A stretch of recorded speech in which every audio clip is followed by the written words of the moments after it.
auzu billahi mina sheytaani rajim bismillahi rahmaani rahim ñu ngi nuyu ñeent ñi yeewoo ci réew mi góor ak jigéen mag ak ndaw di rafet seen ànd ak rajo télévision Walfadjri rawatina seen émission diine ak jamono. diine ak jamono ñëwaat na tey ak sujet d'actualité boo xamante nag mu ngi concerné paysage politique sénégalais waaye plus particulièrement itam parti socialiste ak soubresaut yi nga xamante ne nemmeeku nañ ko fa ci ay jafe-jafe. parti socialiste nekk parti boo xamante ne dafa am parti boo xam ne allié la tey ci gouvernement bi ak beneen parti socialiste boo xamante ne taxaw nañu tuddee seen bopp parti socialiste des valeurs. loolu itam nag di itam njeexitalu xeex boo xamante ne yàgg na diggante camp bi ñu ne moo feetoog Ousmane Tanor Dieng secrétaire général bi ak bi feetoog ki nga xam mooy Khalifa Ababacar Sall. ñoom ñooñu nag feetoog Khalifa Ababacar Sall bu yàggul dem nañ ca Kaolack itam ba convoqué fa assemblée générale boo xamante ne jot nañ fa itam jaay ay carte tàmbali nañ jaay ay carte ngir lu samp parti boobu ndax dañ jàpp ne ci instance su parti bi ak la koy joxe ci diggante njaayam carte ak congrès la ba tax itam ñoom ñu ngi sàkku def congrès boo xamante ne dañoo fas yéene wane seen doole. loolu itam xew ci jamono yoo xamante ne ñu ngi àtte ki nga mooy Khalifa Ababacar Sall nga xam ne moom xeex da koo fekkaat ci beneen xeex te itam mooy ñi nga xam nañ ko téye ci kaso bi ne moom dafa def détournement deniers publics dañu war ko cee àtte ñu dàqaat procès bi nag le 23 janvier bi nga xamante ne ci leen dëgmal. loolu itam nag bokk ci li nga xam ne tax na biir parti socialiste xeexoo ba métti xeexoo boo xamante ne itam benn njaboot bi la waaye itam mel na ni am na ñu tasaaroo boo xamante ne ganisi na leen tax tey jii ñu fas yéene waxtaane mbiru parti socialiste lim mën a jural parti bi lim mën a yàq parti bi ak lim mën a wàññi parti bi ndax tàmbali nañ wàññi te dàq nañ ñu toll ci juróom benn fukk ak juróom ci ay responsable socialiste yoo xam dañ jàpp ne seen doxalin méngootul ak li ñu sàkku ci biir parti bi ñooñu itam nag taxaw ne dañoo gisatul seen bopp ci parti bi ak na muy doxee ndax lañ bindoon dal di koy xaatim wute na loo ak li ñuy gis tey tax ñu prier ci ay nit ñoo xamante ne ku ci nekk tey sa teewaay fii lu jaadu la bokk na ci ki nga xamante ne mooy Jokel Gadiaga mooy secrétaire général coordination PS communal bu Kaolack nekk itam chargé de l'organisation union régionale PS bu Kaolack nekk militant socialiste depuis 47 ans Jokel Gadiaga maa ngi lay nuyu. maa ngi fi ak ki nga xamante ne Mor Faye di cadre socialiste bokk itam ci vision socialiste membre bureau politique ancien secrétaire général de jeunesse socialiste Mor Faye maa ngi lay nuyu. Ousmane maa ngi lay fay maa ngi lay gërëm ci invitation bi. jërëjëf maa ngi fi ak Cheikh Diouf écrivain responsable APR auteur du livre Coup bas entre socialistes paru aux éditions L'Harmattan Cheikh Diouf maa ngi lay nuyu. maa ngi lay fay Ousmane di gërëm ñëpp di leen gërëm si invitation bi. jërëjëf maa ngi fi ak maître Moussa Sarr di avocat nekk itam nag observateur de la vie politique au Sénégal maître Moussa Sarr maa ngi lay nuyu. Ousmane maa ngi lay fay di rafetlu invitation bi également ñuy téléspectateurs yi ak sénégalais yëpp. jërëjëf kon mbokk yi ñu ngi gërëm di sant ñëpp ñi nga xamante ne ñëw nañu ñu ñu tey ci suñu invitation bi kon parti socialiste ak coowam dem ba àgg nag ci itam ci dàq ci biir kër gi ñoo xamante ni itam ñii def nañu ñeent fukki at ak juróom-ñaar ci militantisme ñii def lu ko ëpp wala boog lu ko jege loolu toll foo xamante ne kon xeex bi kenn mënatul wax ne amut jàppante yooyu nag àgg ba ci méthode forte yooyu Mor Faye nan nga mën a expliquer yow méthode forte boobu nga xam ne àgg ngeen ci loo xamante ne ca njalbeen ba léegi ñu ngi jàpp ne déggoo mën na amaat wala juboo waaye bu mel ni tey jii toll na ba ci li politique gën a bañ mooy soustraction ngeen àgg ba ci soustraction lu ko mën a expliquer. jërëjëf Ousmane maa ngi lay gërëm ci invitation bi maa ngi koy wax yow. boo leen ñu dee boole ci li nga xamante mooy seen waxtaan ñun waa PS dañuy sawar ci télé bi dama doon la sànni xeer sax ndax li nga xamante ne ci liggéey bi nga xam ne yaa ngi koy def collaboration bi ñu yàgg ànd boobu étudiant socialiste laa woon. ma gis ci titre bi nga bind des verres à moitié vides ma ni des verres à moitié remplis parce que bul fàtte ne parti socialiste daa am fu mu jógee daa am génération bi fi nekkoon àndoon ak Abdou Diouf ba 2000 ñu daanu bi ñu daanoo 2000 ñu jëlaat maintenant suñu bâton de pèlerin ñu ni verre bi kat comme vide na dañ koy remplir mu am ndaw ñoo xam dañu jugoon ànd ak Ousmane Tanor Dieng ak parti socialiste commencé xeex ndaw ñooñu man ci laa bokkoon te boo fàttali ko man maa njëkk a nekk ndaw mi bokk ci bureau politique parti socialiste kon lépp fii la ma fekk après 2000 à l'époque Tanor moo jiitu woon Aminata Mbengue Ndiaye yore jigéen ñi Pape Babacar yore jeunes yi man ma yore étudiants yi yàlla dogal ñuy dem ba entre 2000 ak 2007 ndem si yàlla si Pape Babacar nekkatu fi man ma boole ñaar yi maanaam jeunesse ak étudiant ma yor ko ki nga xam ne mooy Cheikh Seck muy sunu mag amoon âgé woon itam ñu accompagner ñu ànd topp Ousmane Tanor Dieng loolu ñu toog di ko xeex 2000 ba 2007 ci diggante boobu itam ñun suñu objectif ñu ne étudiant la ñu woon donc ñun ay ndombol tànk ak ay pouvoir ak yooyu intéressé wu ñu woon ñun socialiste la ñu woon bi nit ñuy daw transhumance bi métti dañ am koo xamante dañ gis ni jàmbaar la muy ay góor ak jigéen il fallait mu amee jeunes yi leen encadré accompagner leen ci xeex boobu la ñuy toog di xeex 2000 ba 2007 yàlla dogal bi ñu jógee 2000 ñu amoon ci élection yi Abdou Diouf amoon 690 000 voix ci élection yooyu ñun ñuy xeex transhumance bi ñuy dem Abdoulaye Wade di roppi mu métti loolu nekk socialiste ñuy xeex ba en 2007 ñu am 2007 ñu am 464 000 voix ak première candidature Ousmane Tanor Dieng léegi bi mu demee noonu Ousmane ni comme yéen ndaw ñi ñun bi ñuy xeex boobu ak léegi yàgg na PS kat fexe nañ ba taxaw na am na ñu bees ñoo xamante ñëw nañ ci parti bi mooy ay ñoom Babacar Diop bu JDS ñoom Barthélémy Diaz ñu àgg ci 2007 ñu war a renouveler ñi mel ni man nii dañ bëgg a jiite jeunesse socialiste ñu ni kat comme noonu la yow def nga fi 7 ans yoo xamante yaa fi nekkoon daa am ñu bees ñi ñëw nañ leen bàyyi ñoom ñu dugg bu ko defee ñu indi lu bees ñu booloo mbir mi gën a bëri ñun itam ñu am retrait dem ne ci leneen comme ay cadre lañu te bi ñu waree jàng nañu ñun waxuñ ñu dem leen jàngi ñu dem defi leneen ñun ñu retiré wu te loolu itam ci la jëlee comme bëgg na PS am doole ñooñu nga xamante dugal na leen ci bureau politique bi ku mel ni Barthélémy jiite jeunesse bi ay ñoom Aminata Diallo jiite jeunesse féminine bi mu fexe ba ñooñu itam ñi ci gën a bëri ay ñoom Idrissa Diallo ñëw ci parti bi période boobu parce que ñuy waxte yëpp ñu bees lañu ci parti bi mu fexe ba ñooñu ñu waxtaan ak responsable bi nekk PS ci Dakar pour ñu xejal leen te bu ko defee bu ñu àggee ci mairie yi ñu mën a nekk candidat te bi muy may ñooñu doole yëpp c'était pour comme ñëw nañ ba 2007 ñu am 464 000 voix pour que ñooñu bu ñu amee doole nekk ci Ndakaaru am ay moyens ku mel ni Khalifa Ababacar Sall yor mairie Dakar bu ñu ñëwee élection présidentielle en 2012 ñu mën a au moins romb foofu. ñu gis ni bi ñu ñëwee ba 2012 ñun li ñu amoon non seulement yokkuwul mais dafa wàññeeku gravement te bi ñu defee suñuy analyse ci statistiques yi moi je travaille sur les statistiques on a vu que baisse boobu partout au Sénégal dans les différentes localités PS am na fu mu jóg mais Dakar la daanoo kon ñu gis ne Dakar bu ñu favoriser woon pour que mu mën a jóg à un moment donné am na loo xamante ne am na parce que liggéey bi ñu waroon def defuñu ko ñun ni lan moo tax mais on a senti parce que ñun ñëpp mënuñoo jiwante bi parti socialiste la que ñun bi ñuy liggéey pour Tanor mën a gagner en 2012 am na ñoo xam ne dañu doon liggéey pour que Tanor bu gagnewul 2012 ñoom ñu mën a viser 2019 ça veut dire yaa ngi yootu ab car jotagoo ko ngay yootu beneen car donc loolu bi mu amee ñun ñu def suñu analyse on a vu que donc il y a un problème donc yàlla dogal ñun ñu muñ loolu dem ba 2012 romb ñu demaat ci élection 2014 ñu war a renouveler parti socialiste bi ñu tollee ci renouveler parti socialiste coow yooyu am yëpp tax Ousmane ni comme demee na noonu képp koo xam bëgg nga jiite parti bi jàkk-jàngoo ku bëgg kaay nodd Aïssata yàlla dogal moom mu nekk candidat bi mu nekkee candidat itam Ousmane moo am majorité Ousmane jiite parti bi Khalifa mu ñu fi woon nekkul candidat bon bi ñu demee aussi bay gën a avancé ñu gis ni ay mouvement ñu ngi créé ay ADK ay leneen mais ñu constaté que élection bu mënta bokk bu mënta am 2014 ba tey jii ñun buñ nee tak dañuy dem rek am groupe boo xam ñoom dañuy ne duñ ci dem amul benn élection boo xam ne ñun mës nañ ko def 2014 ba tey ñoom ñu bokk ci ñun ñu ni kat am na li xew lan la ñu wootente waxtaan suñu biir mais à chaque fois ñuy gis ne ay mouvement yi juddoo ADK ànd doole te ñu gis ne kon kat séparation mu ngi bëgg a am sama tante Aïssata bi mu paree ci élection yi ba tey ji dugalaatul tànkam biir maison du parti Khalifa yenn saa yi mu ñëw yenn saa yi du ñëw ñii di créer ñu gis ni quand mu ngi commencé présent ñu ni li kat fu mu jëm neexut bon yooyu yëpp di ay analyses yi ñu def à un moment donné ñu ni kon nañ xool parti bi càmbar ñu xool nan la ñuy def ba régler problème yi mais waxtaan yooyu bi ñu ko sumbee itam gis nañ ni waxtaan yooyu mujjul fenn kon ñu xam ni kon ñu waroon a ànd comme sëy la rek bu mënee kon ne bu mënta kon ne na tas te may fàttali boo xoolee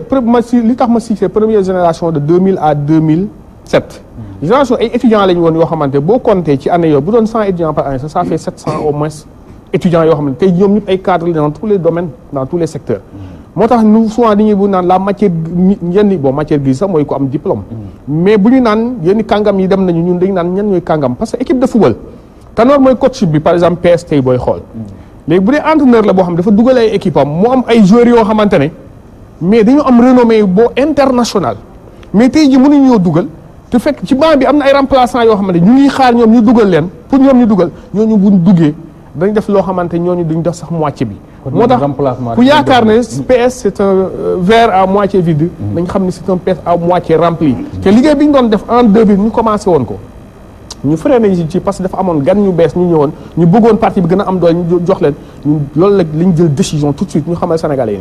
parti bi Tanor moomu ko.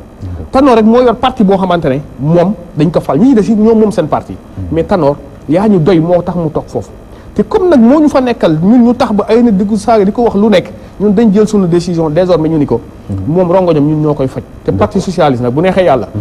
dafa am frein li bu jógee 2007. ba ñu continuer suñu vitesse àgg 2012 mu am blocage parce que ñooñu tey jii naan dañuy génn ba créer seen beneen heureusement génn nañu. te ñun notifié nañ leen validé nañ ko parce que génnee nañ leen wax nañ Tanor ni moomoo parti bi destiné en majorité ñii bokkatuñu suñu parti mënuñoo ànd. dafa naa accepté nañ ko loolu mooy situation bi actuellement. je voulais rek camper pour que nga comprendre fu ñu toll. merci waaw nañ ci dellu soit léegi. Jokal Gadiaga kon dañ ne lu tase rek ñu woon na ci ngoro la kenn fay ko mu mel ni mort bi muy defaat genèse u mbir mi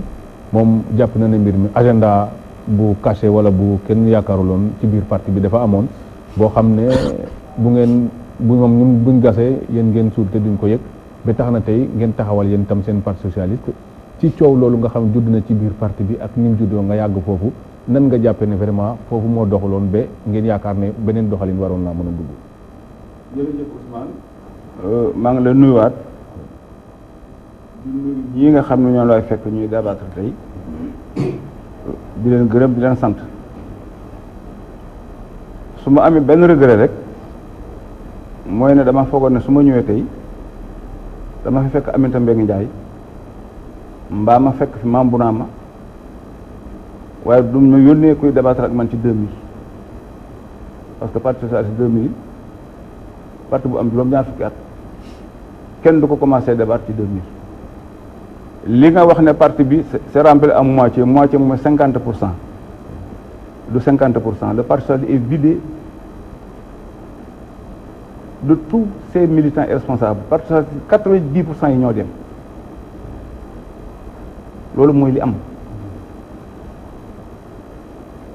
ñun waxuñ ci ay chiffres li ñu wax mooy parti socialiste dañoo dem élection 2007 li indi problème parti socialiste réellement laa lay wax moom laal na ci tuuti moom Mor mais Aminata Mbengue Ndiaye moo ko wax démb carrément dañoo dem élection 2007 parti socialiste am 13,%. En 2012 ñëpp yaakaar ne parti socialiste dafay gagner élection yi Serigne Mbaye Thiam jaar ci suuf yollee ko dem seeti Tanor ne nañ ko def directeur de campagne yu Tanor il gagne les élections bu ñu ko defee il peut garantir que il va gagner les élections parce que boobu engouement bi am ci 2007 foogoon nañ day continuer ci 2012 bi ñu amee ñëwee ci 2012 ñu am 10%. léegi pour justifier sa défaite ak ñoom ñu waroon Tanor ak li ñu ko doon wax ñu ne ko wuy Khalifa Sall moo tax nga perte pouvoir bi parce que ni mu def en 2009 ba gagné Dakar su ko defoon 2012 yaay nekk deuxième te ku nekk deuxième nga dem deuxième tour. D'ailleurs sax Khalifa il s'est trompé des fois parce que am na ñoo xam ne daf leen doon yónnee ay SMS yooyu mu leen doon yónnee xamul ne suñu camarade la naa ne na woote ba pour Tanor man li ma wax ni Tanor ma ko wax man Serigne Mbaye Thiam ma ko wax jullit laa te du ma wax lu ma xamul billaahi wallahi taalaahi kon ñooñu ñàkk falu Tanor Khalifa moom lañ ko teg voilà pourquoi ils ont comploté contre Khalifa man Khalifa bi mu nekkee maire ba biñ koy arrêté musula toog ma toog parce que heure bu ñu mën a Dakar man leen jomb naa yéeg mairie Dakar Tanor dégg na jokkaleen fa dugg ko génn du ma ko def du ma dem kër Khalifa Tanor di ko dégg jomb naa loolu kon ba biñ koy arrêté ba bi may nekk tête de liste maag moom mosu ñoo toog lu ñuy fu ñu daje ci réunion comité central leen daj kon parti socialiste ku toog ba heure bii ngay nax sa bopp naxuñu seen bopp sax parce que Macky lañ bëggoon nax mais ñoom dañu fàttali ne le président de la République est le Sénégal le mieux informé lépp lu xew xam na ko kon ku yaakaar na léegi yow mën nga dem élection 2012 nga am 10% nga dàq 65 responsables ñi nga xam ne nii ñoo yoroon électeurs yi mais yow fu mu nekk nii war nga xam ne amoo 2%. Le Parti socialiste version Tanor n'a pas 2% tey te suñ gëmoon loolu ñu wax nañ génn présenté Tanor comme candidat ci élection présidentielle yi soo leen mayoon ñaari téeméeri milliards ak ñeenti dof duñ ko def ils ne le feront jamais. kon du mën a nekk seen candidat te ñoom dañ ne pourtant. duñ am candidat ñemuñ koo wax barki démb la dégg nga li Tanor wax dana Macky Sall vision Senghor lay doxal kuy doxal nag vision Senghor kay socialiste mënut la opposé. ñoom 2012 li ñuy wax ils ont vendu un produit nous avons vendu un produit qui n'est pas consommable dañ doon jaay produit yi nit ñi bëgguñ produit bi duñ ko jënd on n'est pas obligé au Sénégal yi de voter pour quelqu'un boo xam ne ah gëmuñ la amoo charisme ñi nga àndal xejaluñ nit ñi nga xam ne ñoo téye parti bi yore ko war a yore parti yow nga dàq ñëpp kuy wax 2000 avant 2000 ku dàq Moustapha Niasse ak Djibo Ka bañ dem parti bi dem opposition bi ñëwee ci biir 2000 ak 2007 ku dàq Robert Sagna ku dàq Madji Diop ku dàq Diop le maire ku dàq Soutou Touré Moustapha Ka Massar Ndaw Ousmane Diangala ku dàq Aïssata Sall barki démb ku dàq Mbaye Jacques Diop ñun ñëpp boo leen dàqee ci parti ñu ne léegi fi mu nekk ni parti bi day avancé nga far nag léegi nag dàq Khalifa Sall mi nga xam ne ni moo gañ a Dakar kon la leen dàq Bamba Fall dàq Dokkel mi nga xam ne élection bërki dem bi 10 316 voix la am Kaolack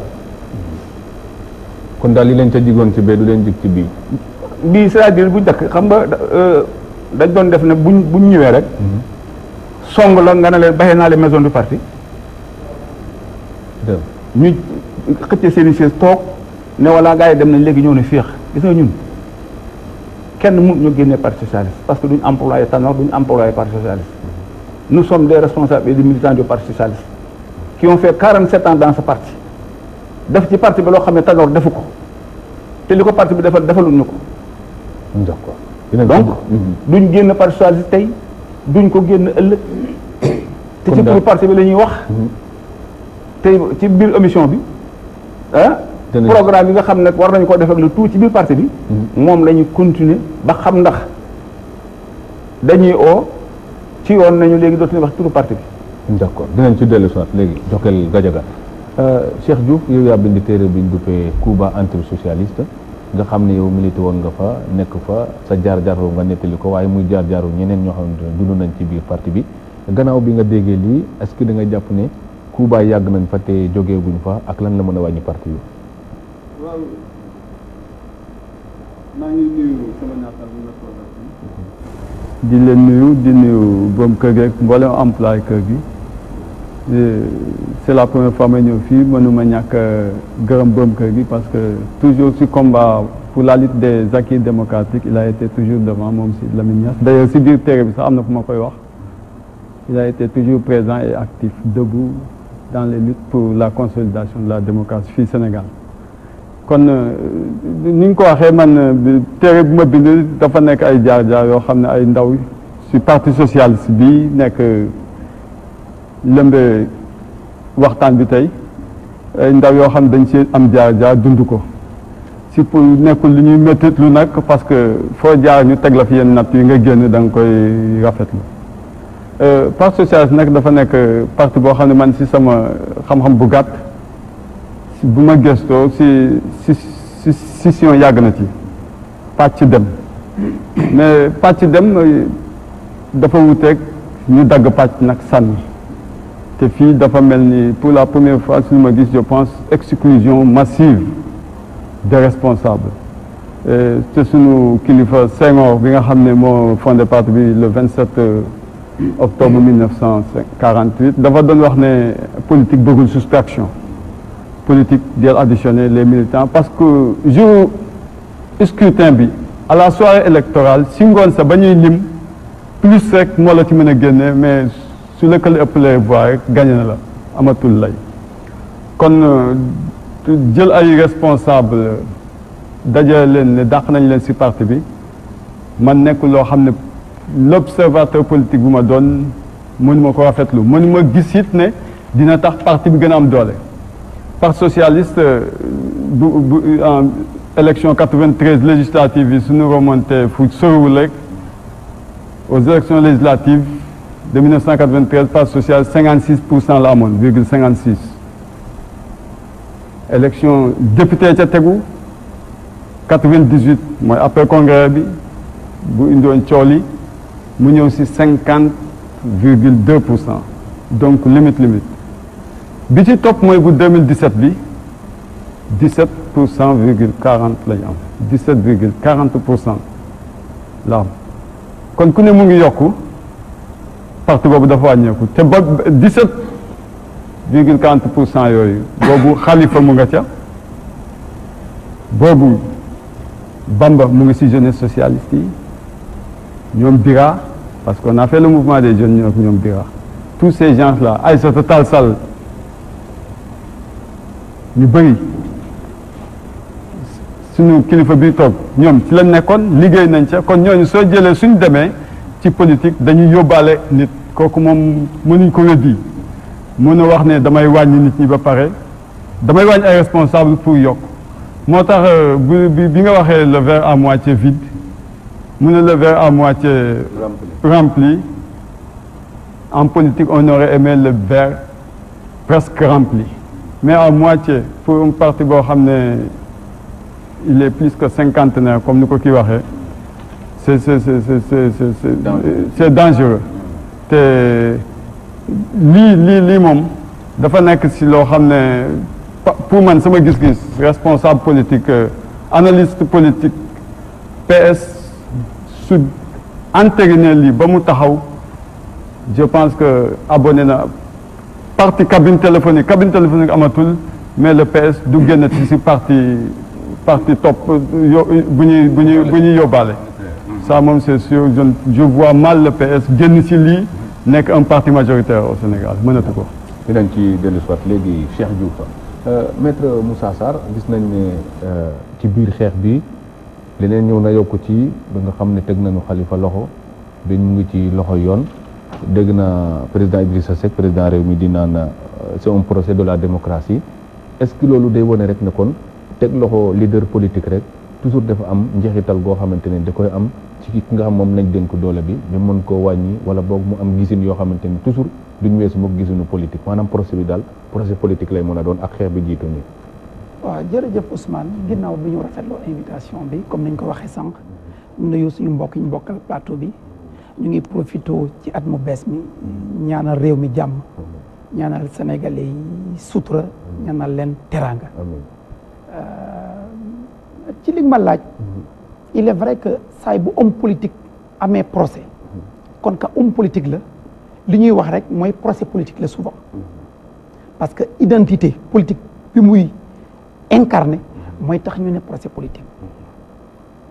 rax ci dolli su nekkee ne dossier boo xam ne la lu bëri da ci la xasu ki ko doon homme politique bu mag la boo xoolee taarixu parti socialiste ku ko xam ci nga ko mos a xam ci dëkk bi mu nekk maire dëkk bi gën a mag ci biir parteem ñu ne war na mën a nekk kii wuutu Tanor bu fi jóge kon xam nga kooku bu nekkee ci loxo yoon ginnaaw càmbar boo xam ne dañ ne ci inspection générale d'État la jóge te inspection générale d'État présidence la jóge kon dafay yomb lool xel yi boo xam mbiru politique kon à partir de ce moment là su ñenn ñi jàppee ne procès politique la forcément du ñàkk jeexital ci borom réew mi nga xam ne itam responsable de parti politique la donc mën na ko wàññi aslëf soit sur le plan électoral soit ci gis-gisu opinion publique nationale bi comme internationale. vitrine démocratique. parce que vitrine démocratique la xam nga réew mi ñëpp ay wax télé gi yëpp ubbi na donc donte nit mën na am ay argument ne gisuma ne procès politique la mais ñeneen ñi aussi taxaw nañ pour wane ne procès politique à partir de ce moment là rafetul ci sunu démocratie ci gis-gis kon en aucune manière mënul ñàkk a wàññi dara ki nga xam ne mooy réew mi politiquement donc à partir de ce moment là jàpp nañ ne du ñu gën mais nag kon que procès am na nag am na ba pare kon fi mu ne nii li ci topp mooy taxaw temm moom mi nga xam ne dañ ko tuumal mu wane en quoi liñ ko tuumal amul et puis ñi jàpp ne aussi def nañu dara ñoom itam ñu wane en quoi jàpp na mais en fait de cause mbir mi ca tribunal ba lay nekk am na ne tey am na débat sur la classe politique pour wane ne procès politique la mais loolu débat classe politique bi la ak une partie de l'opinion publique mais wax dëgg fa mbir ma moom di sottee ca tribunal la te foofu argument de droit lay doon te Khalifa ak ñam àndal ñu tuumal leen ak ñi ànd ak ñoom ñëpp ci wàllu politique jàpp naa ne ñu ngi jël seen matukaay pour setal seen der et yaakaar naa également que parti au pouvoir bi ñoom itamit ñu ngi jàngat situation bi pour fexe ba suñu génnee ci procès bi du leen mën a lor politiquement parce que aujourd'hui débat bi dafa am connotation politique yaakaar naa ne ñoom ñu ngi ciy càmbar mais en tout état de cause man jàpp naa ne il faut mu am lu mu leen wàññi nam leen di wàññi nu muy toll xaw ma ko mais le pouvoir mënul génn indemne de cette situation là il faut que mu am lu mu leen wàññi ci ban fànn lay doon en terme d'image rek lay doon en terme de coefficient électoral et cetera mais du ñàkk forcément dana am loolu nag ñoom dañ ko càmbar am nañ ay xam-xam borom xam-xam yu mag yu ci nekk donc loolu mënul ñàkk maintenant ci beneen pàcc bi aussi relativement au parti socialiste comme ni ko waxee monsieur Diouf soo xoolee taarixu parti socialiste ci chaque quasiment 20 ans day am séquence conflit PS ak conflit ñoo ànd maintenant nag li xew mooy ren conflit bi dafa am beneen tournure d'abord c'est vrai dañoo am ay conflit mais mosul yegg dans une dimension d'exclusion massive de responsable déjà wax na ko léegi boo remonté pour ne pas prendre 2000 ñu yëg le congrès sans débat déjà parti socialiste boo ko seetee ci jàngat ak lu mu mënti doon ñàkkum nguur gi presque fa la jóge parce que depuis congrès sans débat bi boo xoolee les résultats du parti socialiste depuis 93 moo jiitu mais après 97 Djibo Ka créé mouvement et cetera Moustapha parti socialiste fa la jaar di ñàkk doole wàcc kon parti bi ak coow ak ay jalti yàgg na boo ko xoolee bi ñàkkee lu nguur gi en 2000 boo seetloo kàngam yu bëri dem nañ su ma fàttali ko je pense que exclure uñ leen dafa am des contradictions internes ñàkk bokk gis-gis ba kàngam yu bëri dem ñoom Baye Jacques Diop ñu si bëri dem Robert Sagna Soutour Touré et cetera ko ni dem donc parti bi ak jafe-jafe yooyu ñoo ànd peut-être nag c'est lié à un grand parti mais en tout cas ku xool taarixu parti bi loolu moom lu fi nekk la maintenant aussi parti politique lan mooy objectif am mooy conquérir le pouvoir et le maintenir pouvoir boo ko buggee conquérir mbooloo moo la koy may soo ko buggee téye mbooloo la koy may kon en aucune manière ay nit yu jóge ci parti dem mënuñu jàpp ne lu gën la maintenant c'est l'avenir qui le dira man jàpp naa ne ci parti politique yokk dooleem muy njëriñam et non pas wàññi ko maintenant nag bu amee ñu jàpp ne du leen wàññi dara loolu terrain politique bi moo koy wone mais jàpp naa ñun ñi nekk ci biti nga xam ne ay simple observateur lañ duñu gën ci parti surtout pour dooleel sa bopp surtout que parti boo xam ne depuis une vingtaine d'années 93 ba léegi dafa commencé affaiblir loolu dinañ ci dellu soit léegi maître Moussa Sarr Mor Faye kon parti socialiste boo xamante ne version Tanor boo xam ne buggul noonu ak nguur waaye mu ngi xuloog waa këram est-ce que bu xuloo boobu demee ba kër gi kenn nekkatu fi aussi dina dëgëral juboo ak nguur parce que su boobaa itam doole la ñu wut comme ni ko maître souligné. ku ci nekk sa intervention may respecte aussi ku ci nekk sa xalaat parce que fii nii ay échange la comme doyen nga Jokal ni mu ko waxee ñoom ci suñuy ancien liñ bokk xanaa ñun ay ndaw la ñu woon ñoom bi ñuy topp seen gannaaw ñu nekk ay xale élève ba heure bii nii xëy na moo tax ñu mën a toog di wax yenn yi parce que yi muy wax nii xëy na Aminata Mbengue Ndiaye fekk nekku fi mais pour mu wax lu ma réer ci parti socialiste day jafe parce que nag dama cee juddu bien que ay xale lañ woon amuñu benn responsabilité mais xam nga l'histoire moom les écrits sont là ba pare man dama fekkee man dama samay feuilles yi ma daan defee brouillon sax bi ma nekkee élève defe naa ay kii la woon ay bulletins kii c'est pas ça là-bas le débat débat bi mooy parti socialiste dafa toll ci benn tournant boo xamante ne quand on perd le pouvoir en 2000 bu fekkee da nga bokkoon ci génération mënoo jàpp ni yow par force bu parti bi dellu soit au pouvoir ak yow la war a doon parce que àdduna lépp loo gis investissement la parce que parti boobu bu fàttali ne am na ay ndaw ñoo xam ne ëllëg même bu ñu ñëwaat dans 100 ans dans 50 ans dans 25 ans mais na nga jàppee woon na nga contribuer loo xamante bu ëllëg di nga ne man mi kat bu ñu daanoo man yaa fuusuma Ousmane loolu lay def ñi àndalu itam loolu la ñu doon def yàlla dogal na comme ni nga ko wax amul parti socialiste version Tanor benn parti socialiste moo am avec des textes et règlements ñi ci des nee nañ parti socialiste des valeurs bon valeurs yi xaw ma ay saaga la xaw ma lan la parce que saaga rek la ñuy dégg ñuy def mais beneen parti socialiste ñun exclure nañ la nekkatuñu parti socialiste ñoom vraiment bon noonu ñu tudd bu leen neexee parce que des valeurs mais am problème benn parti socialiste moo am mooy bi nga xamante ne texte ak règlement yi li mu wax ñun def nañ ko ñun ñoo jël décision ñun du Tanor du keneen mais nous en majorité may fàttali. dañ ne congrès moo leen teg congrès. wala non texte yi après mën nga xool texte yi yooyu c'est pas ñun yooyu am fa bu ñu demee ci biti ñu waxee ko fa mais ñun li ñuy wax ci suñu biir. ñun de toute façon ñun ñu ngi ci suñu yoon.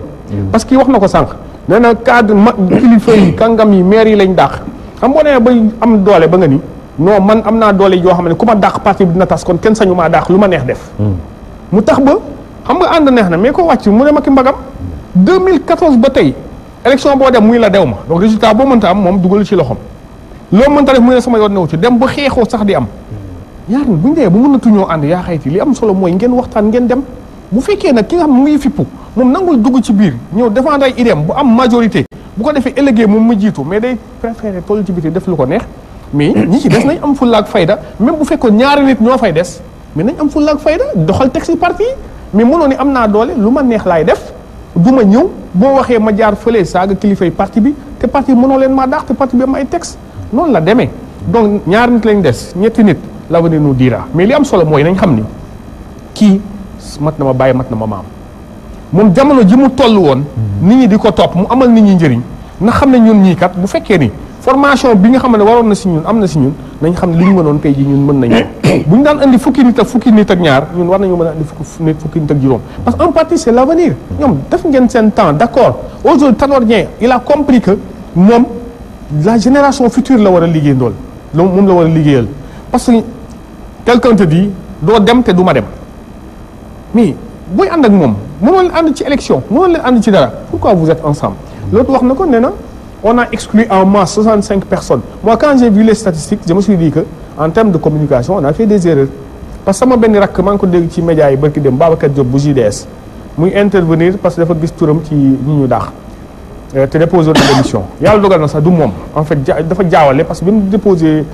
kiyam tur bi ñu xamee ni moom dafay démissionné kenn boole ko ci liste mais beneen Babacar Diop la bu ADK ànd doole Khalifa donc 65 personnes yi boo xoolee ñetti localité la en majorité c'est Kaolack mooy ñoom tonton Jokel mi ku nekk xam ne digganteem ak Tanor ku xam digganteem ak Tanor tey ji mu toog fii di wax Tanor ñee yenn yi da nga naan lan mooy politique ñun ci ay valeur man valeur laa gëm yar teggin li may gis Tanor yi def ak leneen donc boo gis ay mag sax di wax yenn yi mais grawul mais Kaolack tuddee seen bopp sax ñoom parti waaw non valeur moom ñoom ñu fa xam ñu ànd ak Tanor man doo ma dégg ma saaga doo dégg keneen mais da ngay Sénégal sax politique léegi amatul saaga mais fi ngay dégg saaga ci parti socialiste rek la mooy ñi nga xamante ñu ànd valeur yooyu nag soxlawuñ ko donc il faut ñu xoolaat seen tour loolu grawul mais li ma bëgg a wax rek mooy Kaolack Sénégal PS pratiquement fi ñëpp renouvelé nañ union régionale Kaolack ba léegi renouvelé wuñ ko lu tax parce que ñoom xeexoo boobu pour bloquer parti bi renouvelé wuñ ko koo xam dañ ko ne kaay ñu ànd Saint-Louis mooy ñi ñu dàq ñi ci gën a bëri mën nañ ni jokkee rek ñu dàq mu dem ak kiligam jëlu sax ñuy tudd ñi ci soob Saint-Louis kii fa dàq muy sama tante Abibatou Mbaye moom ak waa këram lañ dàq liste bi mën nañ ni Abibatou rek yem ci union régionale ba Saint-Louis kenn renouvelé wu ko te nga bokk ci instance ni ñuy renouvelé nga bañ ni pour bloquer le parti doo renouvelé ki koo xam ne la kaay ñu ànd nga ne jàmm nga bëgg nga dem Saint-Louis Aïssata Tall Sall moo jiitoon union régionale bi au de jusque là ils n'ont pas renouvelé beneen bi ci des mooy département de Dakar sunu mag Khalifa Sall moo ko jiite mais ba léegi kenn renouvelé wu ko lii nga bëgg ni ñooñu kat da nga bëgg a ànd ak ñoom nit ki bu fekkee da ngeen bëgg a ànd bu ko jaay doole texte yaa ngi fi buñ tolloo ci renouvellement mën nga nekk candidat boo war a jaay kat mën nga jaay même élection présidentielle bu ñu fa dee sunuy texte dafa am lu ñu naan les primaires bu la neexee nga ne je suis candidat à la candidature ci primaire yi jëdu xuloo jëdu xeex mais nit ki boo ko wonee ni man daal am naa doole xam nga dañu ni xam nga quand le disait la pourtant Khalifa bi ñu amee primaire yooyu moo bokk na ci ñu dissuadé Aïssata Tall. mais loolu sax doon primaire loolu renouvellement la. renouvellement parti des instances. parce que présidentielle ñun dañu am suñuy texte Ousmane boo jëloon sa carte suba PS 2018 bu ñuy def suñu primaire ba neexee nga ni candidat la mais c'est-à-dire des ambitions personnelles ci groupe boo xamante da nga ànd ak ñoom nga ni man la bu dul man du dara candidature individuelle bu naturel ñun lañ di loolu amul PS ay texte la ay nawle la ñu Khalifa tey ji man Khalifa ñun tout le monde est gêné waa PS ci situation Khalifa parce que Khalifa aujourd'hui il a deux problèmes il a un problème avec la justice auparavant il a un problème avec son parti mais problème avec parti bi moo commencé mooy li ñuy wax ni mooy que ni am na ñi ko ngemb topp ci gannaawam bëgg kut ko kut moom na dem jaay doole parti bi or bu desoon ci biir parti bi amul ku naw loolu Khalifa ci biir parti socialiste mais lépp lu ñuy def sa yoon nekkatu ci ay nit di saaga secrétaire def la rek créé lu nekk dégg nañ ko ci seen médias yi heureusement sax tey ji ngeen invité am parce que ñeneen ñi rek ñi lañ doon invité sax ci médias yi ñu ñuy saaga comme si PS tano àndut ak kenn fii gaa yaa ngi fii gis nga remplaçant yi nekkoon ci tous ñu imposé wu leen pas yi pour ñu jiite ñu gis nga gaa yooyu bu ñu fi duggee xool gaa yee dàq fubal fop yéen ragalu leen ñu wàll yeneen coordination maa la wax loolu non kaay ma wax la fi mu toll nii ñi ñu dàq dem nañu coordination bu dem mais comme wax nga ko dama la ni affaire bi parti mooy loo xamante ne xam nga keroog daa am ko ni il y a des gens qui se croient indispensables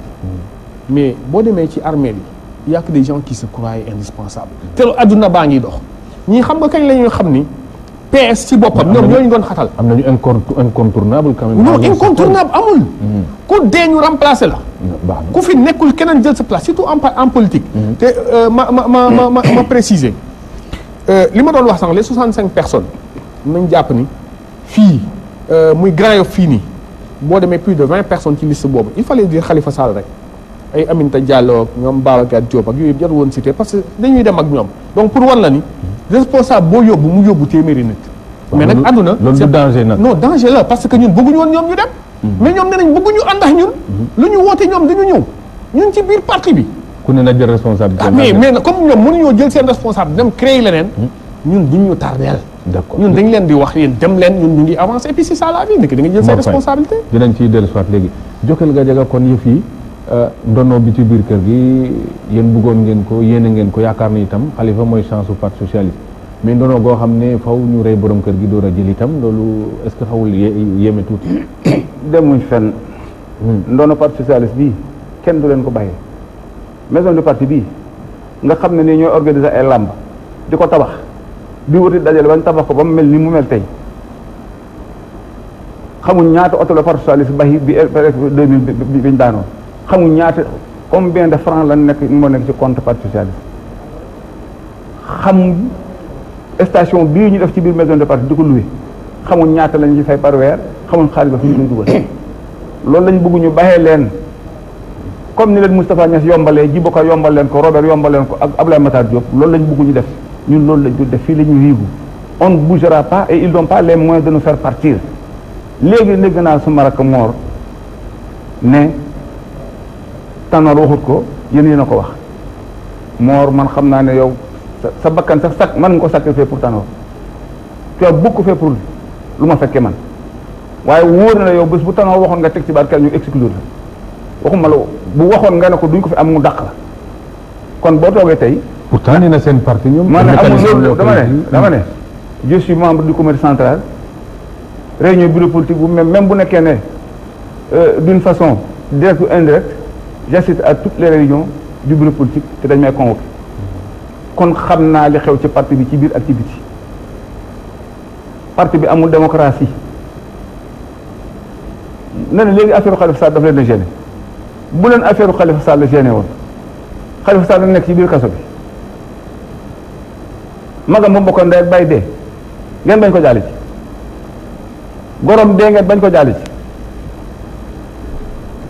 mun na ci ay difficulté ngay def ay communauté naan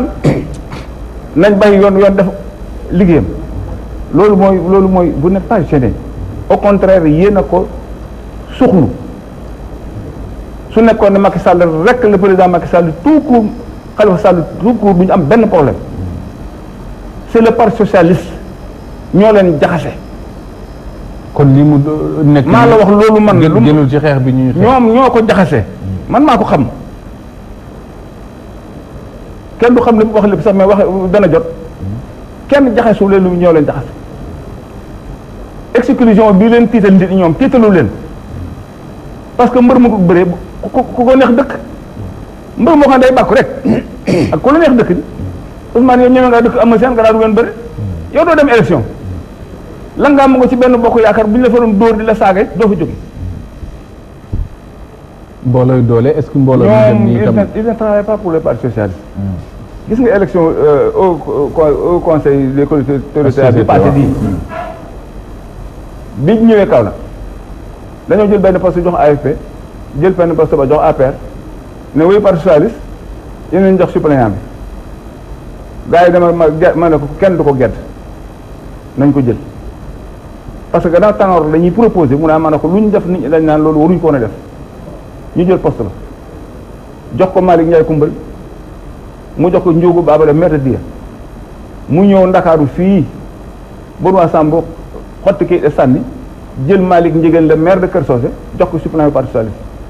bi ma ko posé pour wax ko bureau politique on m'a supplié non bu ko wax parce que day am lu muy yàq le maire de Thiaré Alaaji Dramé bi ko Mimi Touré décroché te ñun dans le département de Kaolack 15 collectivités locales ñaari maire lañ ci amoon bi ko Mimi Touré décroché j'ai voulu faire un point de presse mais c'est un responsable qui m'a appelé man bu ko def parce que man temps yi sax amoon na benn maire APR bu meeroon bëgg a ñëw ci man mais la direction du parti dinañu bu ko def ndax loolu lay yàq suñu diggante ak Macky ak président Macky il ne travaille pas pour le parti socialiste xam nga lu ñuy liggéey ah suukar boobu ñu leen jox ñuy macc ak moom loolu leen tere nelaw waaye parti socialiste mënoon nekk ci parti bi am 10% en 2012 te ñu indi woon 10% ñëpp nga ne dàq nga leen nga ne tey la parti bi gën a am doole loolu fi koy Sénégal yi gëmee mooy tey la parti bi am doole diw mooy suñu candidat te te ñoo yàgg ndax texte yi muy wax les textes ne sont pas respectés parce que boo tax da ko jaarale ci texte y a la commission de discipline qui est là bu nekkee ne Jokal dafa def lu jaaduwul na ma commission de discipline oo ma ñëw ñu ne ma yaa def lii yaa wax lii yaa def lay wax lii ma ne lii nangu naa ko lii bañ naa ko lii nangu naa ko lii maa ko def mbaa defuma ci dara commission boobu nag ne Jokal de li mu def jar na dàq li mu def jar na suspension li mu def jar na blâmer li mu def jar na avertissement li mu def liñ na def na ko defu ko c'est pas grave mais ngeen xëy rek toog naan dàq nañ diw ñun dañoo nekk seen fonctionnaire ba ngeen ñu dàq mën naa def 47 ans dans un parti ay gunu ñëw ci parti ay 2000 naa ma dàq nañ la bi ma gisee Moussa Bokar Thiam kii venu au parti socialiste en 2012 taxaw di ko lire avec une arrogance ak violence boo xam ne nii dàq nañ leen ci parti bi c'est terminé mënu leen ñoo dàq tey mënu leen ko Moustapha Niass mën naa dàq Abdoulaye Wade mën naa dàq Macky Sall bu ko neexee dàq Tanor mënta dàq parce que le parti a 70 ans 60 bi maa ko organisé Kaolack ñu feete ko 70 ans yi incha allah dañ koy organiser at Kaolack kon parti bu am juróom-ñaar fukki at Tanor dafa war a doon ñu war a doon nit nag sa du ngeen bokk ak nit bàyyi seen bàyyi dee kenn ci doom yi jóg na leen wuy léegi fi mu nekk nag gannaaw bu ma leen waxee du ngeen ko dégg dootu leen doon mënta nekk. lu tax bu ñu leen waxee doo leen dégg yéen. ñun lu tax bu ñu ko waxee du dégg. lu tax bu ñu ko waxee du dégg. waaw nañu si dellu si waat après. lu tax bu ñu ko waxee du dégg. ñun duñu ay surgaam. ñun duñu ay surgaam et. da ngeen bokk dañoo bokk parti. gëm parti socialiste moo ñu yóbbu ci moom. suñ doon gëm nit gëm Ablaye Diack. mais ba muy dem PDS dañ ñoo ko wax ñu ne ko demuñu fenn lañ demoon. on ne quittera pas le parti. kon ñoom mënuñu jëlee. ci parti bi. ñoom na tànk bi ñu taxaw. dafa yomb. demuñ fenn. c'est une vieille voiture garée sur la route. nee na du ma jàll keneen du def. pourtant damay dégg moom muy wax loo xam ne da ngeen koy wax yéen. dañ ne parti socialiste kenn war ta xalaat élection am te amul candidat. vraiment dañ koy wax yéen ngeen wax ko. xam nga lu ñu bëgg a def. xam nga lu ñu bëgg a def ah. candidat de complaisance. c'est-à-dire. mooy seet mu ngi mel ni làmb ji commencé ba dingoot. nga Eumeu Sène ñoo dugg ci biir Balla Gaye ñoo dugg nga dem ngemb yaawu jaal. di sanga naa la rek loo ci am baax. dégg nga. yaawu jaal ñëw ñu xool ko mën a ci girib ñu ne vous ne pouvez pas tromper le président Macky Sall. ah loolu Macky xam na ko. Macky c'est le Sénégal le plus informé. d'accord gis nga li nga reeree ak yow li ma reeree man. bu ko buggee xam-xam ko. te man bu nekkoon ne tey Macky dama ko doon digal génération bii lay waxat. le président Macky n'a qu'à parler à Khalifa Sall na wax ak Idrissa na wax ak Cheikh Bamba Dièye na wax ak Sonko ñooñu ñooy génération ñooñu la mën a ànd ak ñenn ñëpp pour dañ liggéey leen bëgg a réew mi. yóbbu retraite. yaa ngi dégg. ñooñu la mën a ànd ak. mais du ñi nga xam ne jaay nañ leen mënuñoo jar. d'accord dinañ ci. nga ñëw ànd seeg du ko da koy yàqal. d'accord dinañ ci dellu si waat léegi. Jokal Gadiaga. Cheikh Diouf ci sa téere bi am na fooy waxee ne chaque belle journée inévitablement suivi d'une nuit profonde. ndax PS dafa tollu ci guddi yoo xamante ne bët setagul te jar naa ca mbar. waaw maa ngi ko effectivement bu ma jëlee jàngat bu temps yu ma nekkee PS. ak parce que dama nekk ci PS depuis 1990. yàggul noonu nag par rapport ak sama doyen. dugg ci nekk tout tànk yore ci coordination départementale yore ci section nekk comité central temps yooyu sax PS jeune bureau politique yombul woon amul woon defe naa ñu nekk ci mais mu nekk parti boo xam ne ci suñ luñ fa jot a dund surtout ci suñu localité bëgguñu yow nga joxe sa xalaat mu bañ a méngoo xalaatu kilifa bi dañuy bëgg su kilifa bi waxee nga jël ko def ko comme refrain comme wëy loolu dafa nekk ba léegi nag. su waxee nga ne nii la waxee soo gisee loo xam ne moom bëggu ci am na mais bëggu ci teg bëtam yow gëmal bul xool te ñun nag dañoo ñëw nekkoon ay ndaw yoo xam ne dañoo gisoon ne ñun dañoo am liberté dox ba dugal suñu bopp foofu ci parti bi am luñ ci gis kon am nañ suñu xalaat indi ko ca dañuy jàppoon ne am na lu ñu doon liggéey kon ci société boo nekk day toll jamono boo xam ne da ngay wax ne ah nañ demee nii nañ ko doxalee nii parti socialiste boobu bi ma ko analyser xool ko ba ñu egg si surtout 2000 bi le 19 mars dafa nekk loo xam ne kumpawul woon kenn ne parti bi day jëm suuf kumpawul woon ñu bëri boobu ñi nga xam ne am nañ gis-gis peut-être ñeen doon wax ne on va gagner au premier tour man en 2000 élection 2000 bu nit ñi wax ne on va gagner au premier tour à 65% ma ne gëmuma ko parce que man Cheikh mënuma toog si dëkkaat wër nañu ñun dañoo nekkoon ñoo xam ne dañ doon dugal suñu alalu bopp joxuñ ñoon ay daamar di dem si kii ñun ñoo doon jël suñu xaalisu bopp di ko def si parti bi di dem dëkk ak dëkk di fanaan ay ndaw yu góor yu jigéen daj ci lu ne fanaan yendu di dugg si dëkk yu gën a ruqe département Fatick lu ci bëri dem nañ si foo xam ne ñun ñoo yóbbu suñu bopp fanaan fa ay fan toog fa suñu réunion yi sax doon nañ ko defee Fatick dañ doon jël benn dëkk bu ndaw ak ñu tànn ko ne nañ fa defee réunion bële pour mën a gën a kole gën a jege nit ñi ba xam askan wi lu ñuy méttitlu di nga toog ñu wax loolu foofu sax la kii bi ñëwee parce que soo toogee si réunion nit ki ne ñun yéen a ngi wax parti socialiste wante ñun amuñu forage waxuma forage wante amuñu teen ñun dañuy yàkkamti mu taw ñu dem si dex ba tànk ndox yow nga jël ngeen jël loolu ñu jël loolu bañ ko tënkee bind ko bañ ko tënkee la ñu wax loolu yëpp boobu soo xoolee Fatick Diourbel amuloon goudron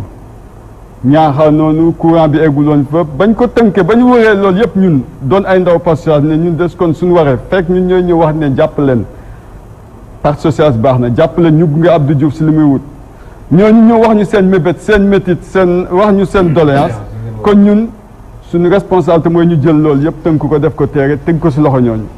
bañ ko tënkee ñu ngi ko tuddee génnee Sine si jafe-jafe bi si tubaab dañ ne sortir le Sine de son coma lettre boobu fa la affaire bi mbir coow li jollee parce que binduñ ko sax nëbb ko dañ ko bind jox kilifa réew mi exemplaire jox Ousmane Tanor Dieng bu nekkoon ministre des services affaires présidentielles exemplaire jox kilifa ministre yeeg député yi ñu am responsabilité si gox ba yëpp si département Fatick yëpp ñu jox leen fa la safara ba tàkkee xamuñ ne taal nañ xal kër lañ gëj a am jàmm wow lañ ko feen waxee indirectement am na ñoo xam ne dàq nañ leen seen liggéey ñuy déglootuñ leen dem nañu ba bëgg bureau ba li oote nañu réunion Fatick jël yeneen jeune ne kaay la ñu jox leen coordination parce que gone gi bopp dafa dëgër bopp ñi ko toppit oo leen ku nekk ñu oo la si suñ la oowee suuq pour wax la ne bàyyil kii fu mu leen jëmee baaxul ñooñ la lii ñun ñëpp ñoo ko tënkandoo. kon ñu ne kon nañ taxañ ñëpp say moomu teg ko fa la indi beneen say bañ ko defee yàlla dafa def bañ tasee Fatick ñun ñëpp ña ko doon fexe kilifa ko doon fexe ñañu indiwoon pour ñu remplacer ñu bu ñëpp waxee la dëgg teguwaat si yoon ñu àndaat ne nañ liggéey boobu ñu dàq seen liggéey sax continué nañ des dans le parti socialiste di liggéey parce que dañ ko gëmoon effectivement si lañ dem nag ba bu jël bi amee jël bi maa ngi rappelé guddi ba mu amee dañoo ñëw Fatick ci laa njëkk wax benn kilifa Mamadou Diouf jàmbaar ma ne ko ñu bëri de le 19 mars ma ne ko lii ma ne est-ce que xam nga si benn jàngat la sax ma ne gis nga à partir de suba dina am ñu bëri ñoo xam dañ génn parti bi ay kàngam parce que militants yi moom c'est des électeurs ñu bëri mais dina am ay kàngam yu bëri yu génn mu ne non xanaa ku gëmul parti socialiste ma ne dina am ñu génn lii dafa yàgg a raam yaakaar moo ci desoon rek parce que nguur gi la mais ñu bëri dinañ génn effectivement loolu moo am nit ñi dañoo commencé dem bu ñu commencé dem ñoom au niveau de la direction du parti bu ñu ootee les assises de Savana ba ma demoon kaw taxaw naa sax benn kilifa di wax ne man propose nañ ma xaw ma 500 millions fekk bu ñuy def pause café ma taxaw ñu si tam dégg mu ne propose nañ ma 500 millions mais dama bañ ba ma ñibbee astafurlah dama déplacé wax benn panneau li ngay wax c'est grave waaw ci média ngay waxee aussi bu fekkee dëgg la aussi bu boobaa di nga ko war a mën a prouver yi ngay wax ni c'est grave ça parce que transhumance c'est pas comme ça nga koy justifier quand même tu as transhumé mais il ne faut pas mettre de l'opprobre sur notre parti quand même bu terminer après nga tontu waaw dinaa ñëw si sama génn si parti socialiste mais dama ne ba mu ko waxee damay wax benn góor ne kii de gore la pourtant bañ si toggee quelques semaines laa dégg kooku def déclaration dem kon ñoom ñu tuddee noonu les feuilles mortes mooy xobu gaab bu dee bi ngeen dem yéen a war di suuf xobu gaab bu dee su bëggee ëpp xob yooyu dund si gaab ga ker amatu fa gaab bu ñuy keroo sama olof leerul comme Ousmane Sène mais gaab bu ñuy keroo xob yu dee yi suñu bëggee bëri daanu suñu ruusee nit ñi dañuy wuti feneen ker loolu moo taxoon ma ne chaque journée di nuit profonde très profonde lëndëm boo xam ne di nga nelaw yu yàgg te def naa si li loolu lañ nekk fi ñu toog foofu la parti socialiste leen ci dellu soit léegi maître Moussa Sarr parce que crise bi aussi ñu bëri am na façon yu bëri yoo xam dañ koy jàngatee ñi ne agenda bu ñu làq la boo xamante ne Khalifa yàgg na koy déroulé te yëguñ ko ñi ne ñoom ki nekkoon seen kanam moo demoon ba dootu nit ñi mu ne nañ ko changé parce que produit bu ñu jaay la léegi nag yow en tant que analyste da ngay gis ne ay lacunes ñoo juri yëf yi wala ay rancune yoo xamante ne dañoo accumulé wu au sein du parti. waaw Ousmane mën na bañ a nekk forcément rancune. xam nga politique ku koy def ku ne gis-gis moo la ci yóbbu ak yaakaar ak engagement. kon jaadu na ñu ne Khalifa dafa am ambition pour yor parti bi dafa am ambition pour réew mi loolu lu normal la mu ñàkk am moo waroon jaaxal nit ñi. également Ousmane Tanor également c'est normal que mu continue bugg a yor parti bi loolu tam jaadu na parce que jàpp na ne am na kattan bu mu ko doxale am na lu mu ko mën a indi maintenant nag su loolu amee gis-gis yu bokkul yi te lu jaadu la et parti bu ne réew mu ne loolu koy yor démocratie mooy nit ñi di bañ a bokk gis-gis di ko fenqalante ci jàmm nag ci waxtaan ba pare nag militants yi ñoom tànn yoon wi ñu jàpp ne moo gën mais nag comme ni mu ko waxee monsieur Diouf de manière générale dans les partis de gauche dañu am li ñuy wax tradition centralisme démocratique qui fait que souvent lu kilifa yi wax moom la nit ñuy dox loolu tradition parti de gauche la et même boo ko yattalee Sénégal parti yëpp d'ailleurs lu patron bi wax moom la ñëpp wax mais pour man gisuma ne agenda caché la agenda normal la Tanor également gis naa ne jàpp na ne moom retraite am jotagul maintenant am na jàpp na jot na mu dem retraite mais moom mi yore parti bi peut-être ak moom ci boppam mooy natt dooleem xool ndax fi mu toll war na mën a jóge ci parti bi jox keneen maintenant nag bu amee choc des ambitions parce que ak nu mu mënti doon y a choc des ambitions parce que kii jàpp na ne dafa yàgg ci parti bi tey nekkatul sax Khalifa lu mu bon jege na 60 ans bu ko amul je pense même ci la toll léegi il doit être des années 57. 61 non. très bien Tanor également daf leen fekk ci parti bi mais cadre administratif la woon boo xam ne depuis Senghor bi muy waaj a jeexal la ko indi woon comme conseil diplomatique après il est entré dans le parti avec le congrès sans débat bu fi jur coow ne moom mu jàpp ne dafa war a continuer donc chef des ambitions boobu moo fi nekk et même un peu générationnel entre ku jàpp ne man mën naa indi lu bees boo xoolee Khalifa ñi ko àndal aussi ñu ci bëri am na ay anciens comme doyen mais également ñi ci gën a fës ay xale lañ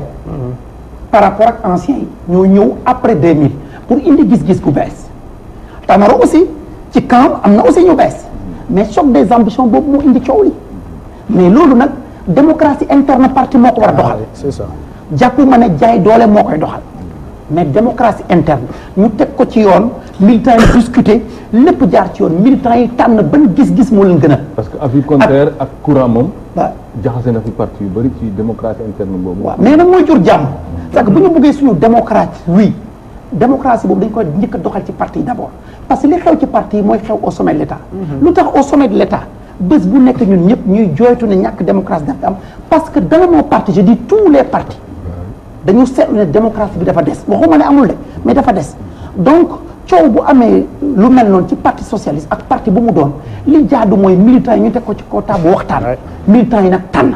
bu ñu tànnee nag fii la majorité bi dégagé wu minorité bi topp ci c'est ça. loolu mooy doxal démocratie mais que ñu teg ko ci ay règles du jeu yu claires mais jàpp naa ne choc des ambitions yi lu normal la lu jaadu la loolu mooy doxal parti loolu mooy doxal réew mais nag dafa war a encadré wu ci ay règles démocratiques yu leer yu fiable yoo xam ne bu dogal wàccee kenn du ne gisuma ci suma bopp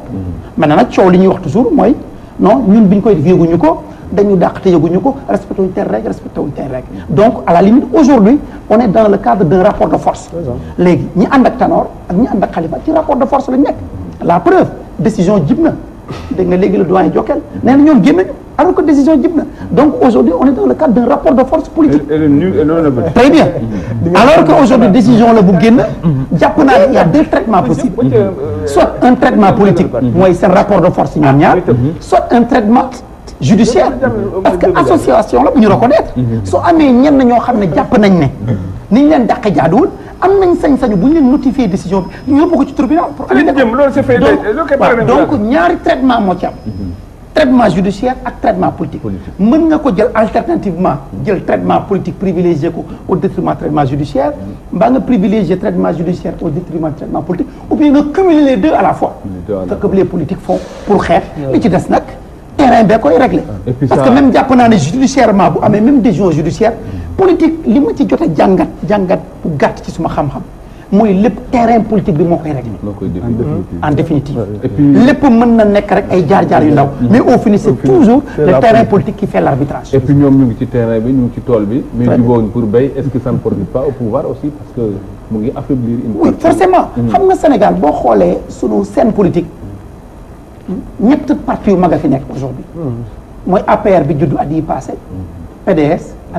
ak PS loo ko mënti wax c'est l'une des forces politiques les mieux organisées dans le pays foo dem ci Sénégal da nga gis benn structure parti socialiste même su nekkee ne parti bi néew na doole depuis une vingtaine d'années il reste que les structures sont là te nguur nag boo ko buggee wuuti mbaa nga bugg ko téye dafa baax nga am structure te loolu mooy force parti bi structure yaa ngi fi maintenant d'autres te diront léegi xotto kese la mais en tout cas xotto wànq ci soo buggee jënd dara sàmm ko dugal ko il faut mu am kees boo ko dugal en tout cas kees gaa ngi fi maintenant nag est-ce que kees gi lu diis la ca ou nangam mais en tout cas kees gaa ngi fi ni PDS amee kees gu fi nekk ni APR amee kees donc forcément jàpp naa ne dina affaiblir parti bi parce que wàññeeku la maintenant li ci des nag affaiblissement bi parce que parti boo gis dafa am des séquences dafa am des périodes de temps forts et des périodes de temps faibles PS en 2000 amoon na crise yu bëri ñu bëri dem ñoo Ablaye Makhtar et cetera aujourd'hui amoon na beneen crise bu gën a violent boobu parce que bële ay contradiction la nit ñi tirer les conséquences demal seen bopp bii c'est une contradiction relativement violente maintenant à l'instant où je vous parle man jàpp naa ne ci suma gis-gis en tant que simple observateur parce que nekkuma ci biir que dina néewal parti bi doole parce que en temps de cause am na ñuy dem maintenant il appartient waa PS ñi jàpp ne ñoom ñoo am dëgg téye ko ñoo war a liggéey pour renverser tendance bi pour que sur le terrain politique lors des prochaines échéances ñu wone seen doole mais loolu liggéey la laaj du wax moo koy régler mais kooku liggéey politique la parce que politique liggéey la engagement la sacrifice la communiquer la discuter ak nit ñi jël seen xalaat dajale waat leen mais nag du lu yomb wax ko moo gën a yomb ko jëfe ko nga jëf ko actuellement maître Moussa Sarr Mor Faye parce que aussi boo tiimee ñëpp yàlla may na ko askan itam tungoom la ak seen loxo yu bëri ba mu yàgg nga gis ni am na ñuy def pexe di ci seen loxo ndax nga daanu est-ce que laajul nga gaawaat wala nga joxe balaa ñu lay tiim fekk yaa ngi ci suuf c'est ça mooy li maître wax sànq te dafa résumé lu bëri ci sunu crise bi actuellement parce que sama mag ji Cheikh bon bi ñu tasee la fois laa doon a xam ne sax que ni dem na APR muy jéem a justifier transhumance am bon je crois que les arguments ne me convainquent pas kii sama kilifa la aussi je crois que aussi problème yi mu am ak xam nga kër boo ci nekkee rek jafe-jafe du ñàkk problème de poste yi amoon seen digganteeg Ousmane Tanor Dieng au niveau local ba tax ñoom renouvelé wuñu suñu code suñu union bi foofu ak ñoom Serigne Mbaye Thiam cité na ko fii il n'est pas présent de toute façon am na ay problème interne ci ñoom mais je crois que ñoom am na vécu bi ñu am ci biir parti bi tax tey ji ñoom ñu waroon jël li leen métti ak leen neexee ñu teg ko ci kaw table ñu waxtaane ko parce que ku dégg dëgg xam ne dëgg la. da ngay gis ko wax ak yow. doucement rek gis nga kilifa yi jógeel gis nga réunion yu am yëpp xam nga yow mosuñoo am réunion bureau politique ñu leen jógeel doo fi dugg yow gis nga parti socialiste ñi Tanor gën a privilégié yow la ngeen am ay relation particulières yoo xam ne jëlu ma koy tudd jëlu ma koy parce que am na lu bëri xew seen diggante yàlla ma koy wax crise nag dina am bu mu tax kenn saalit gis nga parti socialiste bii nii même ñun ñi leen feete ndaw sax ñun dinañ dee ba ko fi affaire yi choix la Ousmane a préféré travailler à Walf tey ji Walf lay liggéey Walf am ay règles de jeu ay règlement intérieur am Ousmane bu bëggee yàgg Walf il faut mu respecter ko bu ko respecté wu si di xool nu muy def ak moom c'est valable partout parti yi ay association privée la moom ay textes et règlements da nga koy respecté bu fekkee nag mënoo ko respecté yaa xayti mais nit ñi am nañ fula gu toll ni aussi même booy dem ñoom ñu des fa ñoom kese di jooy danañ ko def parce que mooy li ma wax sax kaay la ñu ànd liggéey yéen ngeen ni noonu ñun am nañu doole ñun lii la ñu bëgg diw mii la ñu bëgg mu nekk candidat ñu toog leen ci biir parti bi ngeen ni ñu Mor ñun dañ bëgg Khalifa mooy nekk suñu candidat. mais day fekk aussi ici di mu ñuy def loo xamante dëppoo nag règle yi mu taxaw. loolu laa lay wax règle yi ñun li ñu teg. mooy et puis les règles yi sax li mu dafa yomb. parce que moom li mu reproché mooy Tanor bi nga moo nekk ci bopp parti bi doxalinam méngootul. non loolu bu ko waxee moom mi ngi nii il est mal placé pour le dire parce que ñoom ñooy sunuy kilifa man 2007 j'étais candidat contre Barthélémy Dias gars yi ni ma bàyyil man leen du ma baax ñu ne ñu wax may leen nañ dem élection bu ñu demee élection naa ne man liggéey naa parce que coordination fi nekk jeunes yi fi nekk maa leen fi teg Khalifa Sall moo leen piloté élection yi mais on m'a forcé la main xëy ni ma Barthélémy mooy responsable de jeunesse amul élection amul dara ñu ngi koy dund tey ba tey ji la démocratie kon ana texte voilà non wax la te Khalifa moo ko doon gérer mais texte yi Khalifa am na un supérieur non je confirme mooy li muy wax nii xam nga Khalifa Sall mooy reproché leneen mooy li kii wax sax centralisme démocratique dafa am ci biir parti centre mais xëy na loolu lañ ma jaay man respecté wu ma kon bu mu demee ba tey jii nag xaj boobu ñu doon kii tey jii retourné contre ñoom mais kon nañ ku nekk na xam que ni lii mooy la réalité maintenant ñoom lan la ñuy reproché parti socialiste parti bi bureau politique comité central congrès lépp lu ñuy def ñun ñoo koy defandoo. kii amul lu ma ko ëppalee ci parti. am na boo xam ne dafa tuut bakkan waddu fa. exactement man j'étais là man je m'étais transformé en garde corps parce que Tanor ne s'est même pas préparé les gens là sont venus avec des machettes n'importe quoi nous il a fallu que ñu toog jaay suñu bakkan pour sauver ko li may parti ñu koy dégg xam nañ ko te ñi nga xamante ne. mais ñoom sooy wuñ après parce que tëj nañ leen jàpp. non yooyu xoolal kaay ma wax la moo tax ma ne gis nga xel mooy lépp parce que loolu noonu xëy na Tanor am na dimension bu fa toll woon ñun ñii man ak ñi ma àndal on allait réagir autrement parce que nag gis nga koy xeeb wala nga koy sànni nga koy wax yenn am na koo xamante yàlla na ko lu ne kii wax na ko sànq ñun ñoo tànn Tanor moo ñu doy Tanor créé lul parti boo xamante maag moom ñoo ci yem ñu ni ko yow Jokal ma jël carte am votel Tanor ma jël sama carte votel Tanor moo tax même nit ñi naan diw na bàyyi Abdoulaye Wade sañ nga ko wax bàyyi moom partem Macky Sall sañ nga ko ne bàyyi Idrissa sañ nga ko ne bàyyi Tanor Dieng sañ nga ko ne bàyyi te dinañ ko naan nañ dem élection bu élection bu jotee nga sànni sa carte te bi mu sànni carte jotee Jokal bi moo ko votel man ma votel ko kon ñun moom moo ñu doy kon nag ñoom bu fekkee ni Tanor doy na leen ñu am sunuy texte ñu bëgg 2018 ñun mosuñu wax duñu am candidat on est dans Benno Bokk Yaakaar kuréel la bu ñu boole APR parti la PS parti la. bu ñu xëyee am na loo wax sànq rek. moo tax ma bëgg la aussi naa tontuwaale dégg nga. PS dina am candidat boo xamante ne c'est par la façade. mais au moins loolu sax déjà contredire nga ñi naan ñoom dañuy xeex pour Khalifa nekk candidat parce que PS du am candidat. mën nga bëgg dara nga koy xeex ci biir Khalifa tey candidat PS jàppale ko ci la gën a am doole Khalifa candidat sans le PS. moom kay bu mu mën ne am combat bi muy def dans la rue na ko def ci biir parti bi convaincre keneen bu ñu tolloo ci 2018 Tanor ne du ma candidat keneen ne du ma candidat mu ni candidat la peut-être ñu ni ko yaay sunu candidat mais defoo ko nga ne ci biti buñ wootee doo ñëw wax naa la ko sànq. non seulement renouveler wuñu seen i instance mais boo wootee duñ ñëw bu pare bëgg a ànd ak ñun élection bu amee ñoom ñu ànd ak kenn wala créer seen i mouvement. Ousmane yaa xayti mais ñu wante dëgg nag bëgg nag kay leen ñu ànd waaye ku bëggut a ànd ak yow. te sañu nangul dem. ñoom dañ gisul logique ci alliance boo xamante ne da nga nekk allié di préparer un candidat boo xamante non attention ñun on revient à la chose normale dañ ni président Macky Sall dañ lay jàppale deuxième tour on gagne ensemble on gère ensemble Khalifa Sall président ñiy kaas ñëpp Jokal présent tout le monde ñu d'accord ci kenn si ñoom waxul déedéet ba tey jii kenn si ñoom waxul déedéet tey Jokal mënu la wax la réellement ñun lii la ñuy reprocher parti socialiste parce que nañuy reprocher que di am nañu ambition et c'est noble. maanaam Macky mooy suñu candidat lan la ñuy bañ a dégg. non ñun mosuñu leen ko wax ñoom Macky mën na nekk seen candidat. PS mosul wax Macky mooy suñu candidat. PS dari maa ngi Benno Bokk Yaakaar. Benno Bokk Yaakaar nag demain bu ne dañoo am candidat Macky mooy suñu candidat ñu xam ne loolu la Benno wax. APR bu ne dafa am candidat ñu xam ne loolu la wax PS bu ne dañu am candidat mais ñun PS ci suñuy texte dañ ni élection bu ñëwee bu war a jot dañuy def suñuy primaire. te loolu militants yi ñooy décider. et puis même loolu ñun tey jii bu fekkoon PS sax day jël Macky Sall comme président candidat à la présidence mais ñoom aujourd'hui mais war nañ mën a ñëw ci biir parti ni ñu loolu du am bi ñu parti socialiste benn calendrier lañ am àgguñ sax fu ñu waxee kan mooy doon candidat Jokal bu bëggee na nekk ñëw nekk candidat bu fekkee ne am na boo dàq nañ ko léegi sax garaaw mais pour wax la naka lay fonctionner jaxul ñaawoo gis nga parti socialiste ngeen nekkoon nangoo leen nit ñi ni ñuy doxale waaye dàq nañ leen yaa xëyti nee ngeen am ngeen ay valeur dam leen créé boo créé dara xaaral rek xam nga PS njëkkewul dàq Abdoulaye dàq fi kenn ñaata la dàq génocide la loolu xaaral rek génocide waaw loolu xaaral rek nga naan ñi nga cité sànq naan dañ leen dàq PS ñoom dañoo transhumé kenn transhumé wuñ on les a mis à l'étroit xaaral rek kaay ma wax la ci biir laa nekkoon xam naa loolu wax la kaay ma wax la gis nga Kadim Mbaye Jacques Diop waaw may ma rek étoile xam nga kañ ngeen ko xam Kadim Mbaye Jacques étoile xam nga kañ ngeen ko xam il s'est vengé di nga am parole bi vengeance kaay ma wax la rek mais man après 2000 ñi mu cité waaw ñi mu cité waaw balaa ñoo transhumé waaw ñoom dañoo génn ci parti socialiste non attention attention xam nga ngay mag nga amoon poste ndombal tànk di ministre nga dem ba sa pouvoir daanu nga ni man mi maa ngi toog PS am naa samay teraanga bu ma toogee ci parti bi xew bu jotee dañ may cotiser loo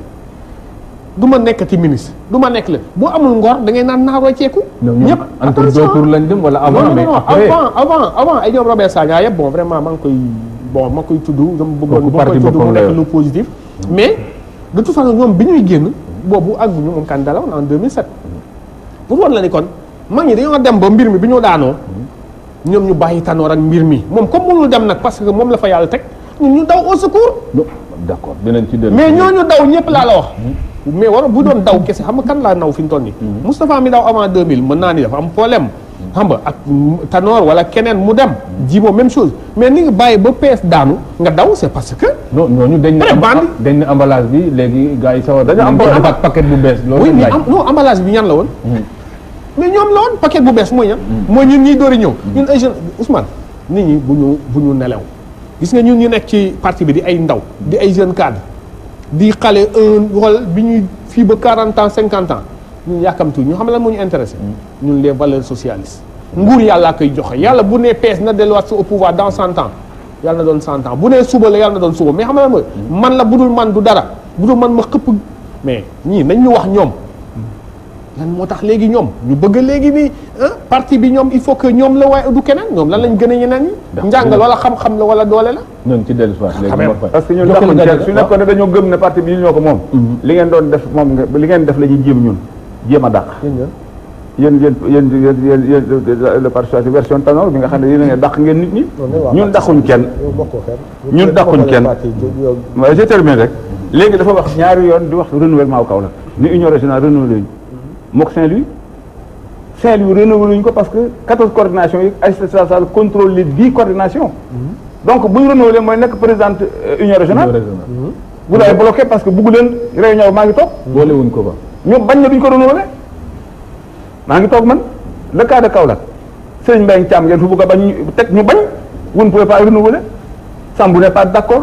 Malick Ndiaye n'est pas d'accord, man je ne suis pas d'accord. Bu ñu ñëwee dans la commune de Kaolack ci renouvellement vous nous donnez 8000 cartes ngeen jox dans la commune de Kaolack man ak sumay camarades ñu jënd 7000 cartes yi pour nous liquider xam nga lu ko direction parti bi def ñun ñu leen ko ci parti bi sonn ba 2000 parti bi daanu ñu dem jël permanence nekk ci permanence ba nit ñi di ñu reetaan ñuy xeex ak dem ak ñëw ak sumay camarades maa ngi leen di remercier au passage parce que suñu wax Jokal tam ñoo tax ñuy wax mais man Jokal rek je ne représente rien bi loolu amee biñ demee mooy su moom membre fondateur de Benno Bokk Yaakaar te loolu waa après je ma nekkal Kaolack Ndangaan xam nañ le rôle que nous avons joué en 2012 mais xam nga lu ñu def keroog biñ ne am nañ poste ñu ne Birame Ndek Ndiaye lañ ko jox Crous dañ ko yóbbu directeur Crous ba pare yow yebal Kaolack ne ko soo demee jëlee leen fa bul ànd ak ñoom il faut créer une tendance Birame ñëw samp ndëndam ñëw na ma woy dama ñëw coordination bi laa soxla mairie bi laa soxla alors ma ne ko doo am mairie doo am coordination fii nous sommes actionnaires majoritaires Tanor mi la yebal sax bu àndoon ak yow fii bu ñëwee kala ñu gañe ko. Tanor moo ko yebal. moo loolu wax te moom xam naa ko sax man xam naa loolu mooy am. maa ngi ñëw rek. loolu mënul woon nekk seen doole yéen bu ngeen jëloon mairie ba. non maa ngi ñëw rek. 2000 voix la am bi mu demee élection moom dafa beddeeku dem élection li ñuy tere ñun. Birame def na ko. élection lan la woon. élection locale. non locale terewuñ kenn. kan mot d'ordre parti. non maa ngi ñëw dama ne beddeeku rek la parce que. non mais rappelez le mot d'ordre parti. je termine mot d'ordre parti amatul. non parce que les textes du parti dañoo bind woon. texte yi ba pare xam nga li garaaw actuellement ci parti socialiste. dafa am ay texte ay nit dugg ci néeg toog modifier texte yi ci nu leen neexee. dootoo dégg kenn ci ñoom tudd comité central xam nga dégg nga li mu wax yëpp. doo dégg mu tudd comité central de. et le comité central c'est le parlement. du parti décision yu ñu jël moo ko entériné te yoon daf ne 90 jours bu ci nekk nag comité central daje mu ngi nii toog. non c'est pas ça les textes. texte yi non amul loolu sax yéen a ko modifié li indi. loolu li mu wax mooy tailleur yi dagg affaire li tax da ngeen koo dagg da ngeen li indi histoire bi loolu ngeen def vous avez retaillé les statuts du parti ba mu doon seen mbubu ngeen bu koo sol mais yow wóor na leen xam nga ne 90 jours yu nekk vous êtes des journalistes demee poser la question aux gens laaj leen ndax du 90 jours comité central xam nga kañ la comité central nga daje au mois de juillet 2015 ba fi ma waxee comité central dajewut ñu koy defar un bureau politique de cooptation diw neex nañu nañ ko dugal diw neexu bu mu ci dugg comité créé secrétariat exécutif jël 20 personnes ñëw teg nañ ñi ñooy secrétariat exécutif renouvellement yi muy wax le parti socialiste 138 coordination yi ñuy wax nii à part Wélingara benn coordination lañ ci renouvelé wut c'est toutes des coordinations fictives benn lañ ci renouvelé wut man maa wax lii. léegi ñoom est-ce que ci néeg lañ dugg taw rek ne diw jiitu diw taxawal fële ñu naan ñii nangu ñuy bañ mais Serigne Mbathia bi ñuy wax noonu bu ko jox parti bi tey amul coordination Alaaji Keba Thiam yàlla na ko yàlla rëm moo doon secrétaire général coordination Kër Madiabel Serigne Mbaye oote biir këram ne day renouveler il a écrit à la direction du parti direction parti ne Serigne Mbaye Thiam il faut revoir le cas de Kër Madiabel entre temps mu def accident de Serigne dajale ay kayitam indi danañ ko fal. mais loolu est-ce que du danger sax ci parti bi. mais c'est mais mu ngi kii boppam taxaw te. dans le Saloum. Serigne moo bëgg a jël parti bi. union régionale la union régionale bi lay wax. danger xam nga le parti socialiste n'existe plus au Saloum. loolu laa la bëgg. est-ce que loolu mënul wàll yeneen coordination wala ñoom. mais coordination dama ne ñoom laa wax ñoom ñi nga xam ne dañuy wax ne seen version ñoom. parti socialiste version Tanor. existe si Saloum. yow la woon quoi. amul 5% du man rek. il était une fois le du man rek parce que présidente union régionale des femmes bu demee. secrétaire général union régionale dem. ay maire dem ay secrétaire général de section dem ay secrétaire de coordination dem ay notable ay opérateur économique bërki dem ba gis nga daal mobilisation ku ne daa fait à Kaolack nga xool mobilisation boobu. mooy bi ngeen waree jaay carte yi noonu. ci foofu tam foofu tax dinaa ci egsi ci leeral. bi tax ñu dàq leen. du dëkk foofu dinaa egsi ci leeral. on n'a jamais vendu des cartes à Kaolack parce que mënuñ di xeex violation des textes et di ko def. kon le parti socialiste. xam nga lu ñu xaar ñoom ñu génne carte yi ne dañ koy jaay. xanaa ñu dem ci caserne de gendarmerie mbaa police centrale yi yóbbu fa carte yi waaye ñoom ñemuñu indi Kaolack carte teg ko ci mbedd mi dañuy jaay ñemuñ ko PS amatul te duñ jaay sa carte xoolal 6 mois parce que le congrès c'est au mois de juin 2018 texte yi daf ne carte yi ñeenti at lañ koy jaay donc bi ñu renouvelé 2014 aussitôt 15 jours après tàmbali la ñu waroon a commencé jaay carte oote nañu réunion keroog Khalifa Sall président réunion bi joxe date ne le 15 juillet 2014 on va démarrer la vente de cartes 2014 2015 2000 ba fii ma wax yow vente de carte amul. kon trop léegi tard yow fu am mu nekk ni 6 mois. mën nga cee jaay carte 45 départements yi. renouveler ko instance yi def le tout pour aller au congrès. kon candidat daal wóolu woon ni mën na. non non xam nga ni ñu koy xam naa ko. 130 coordination yi ñu wax nii. moom lañuy du coordination de barki dem Kaolack ki wax ci suma tournée moo yor coordination. mais amul comité. il n'est même pas membre de la CA de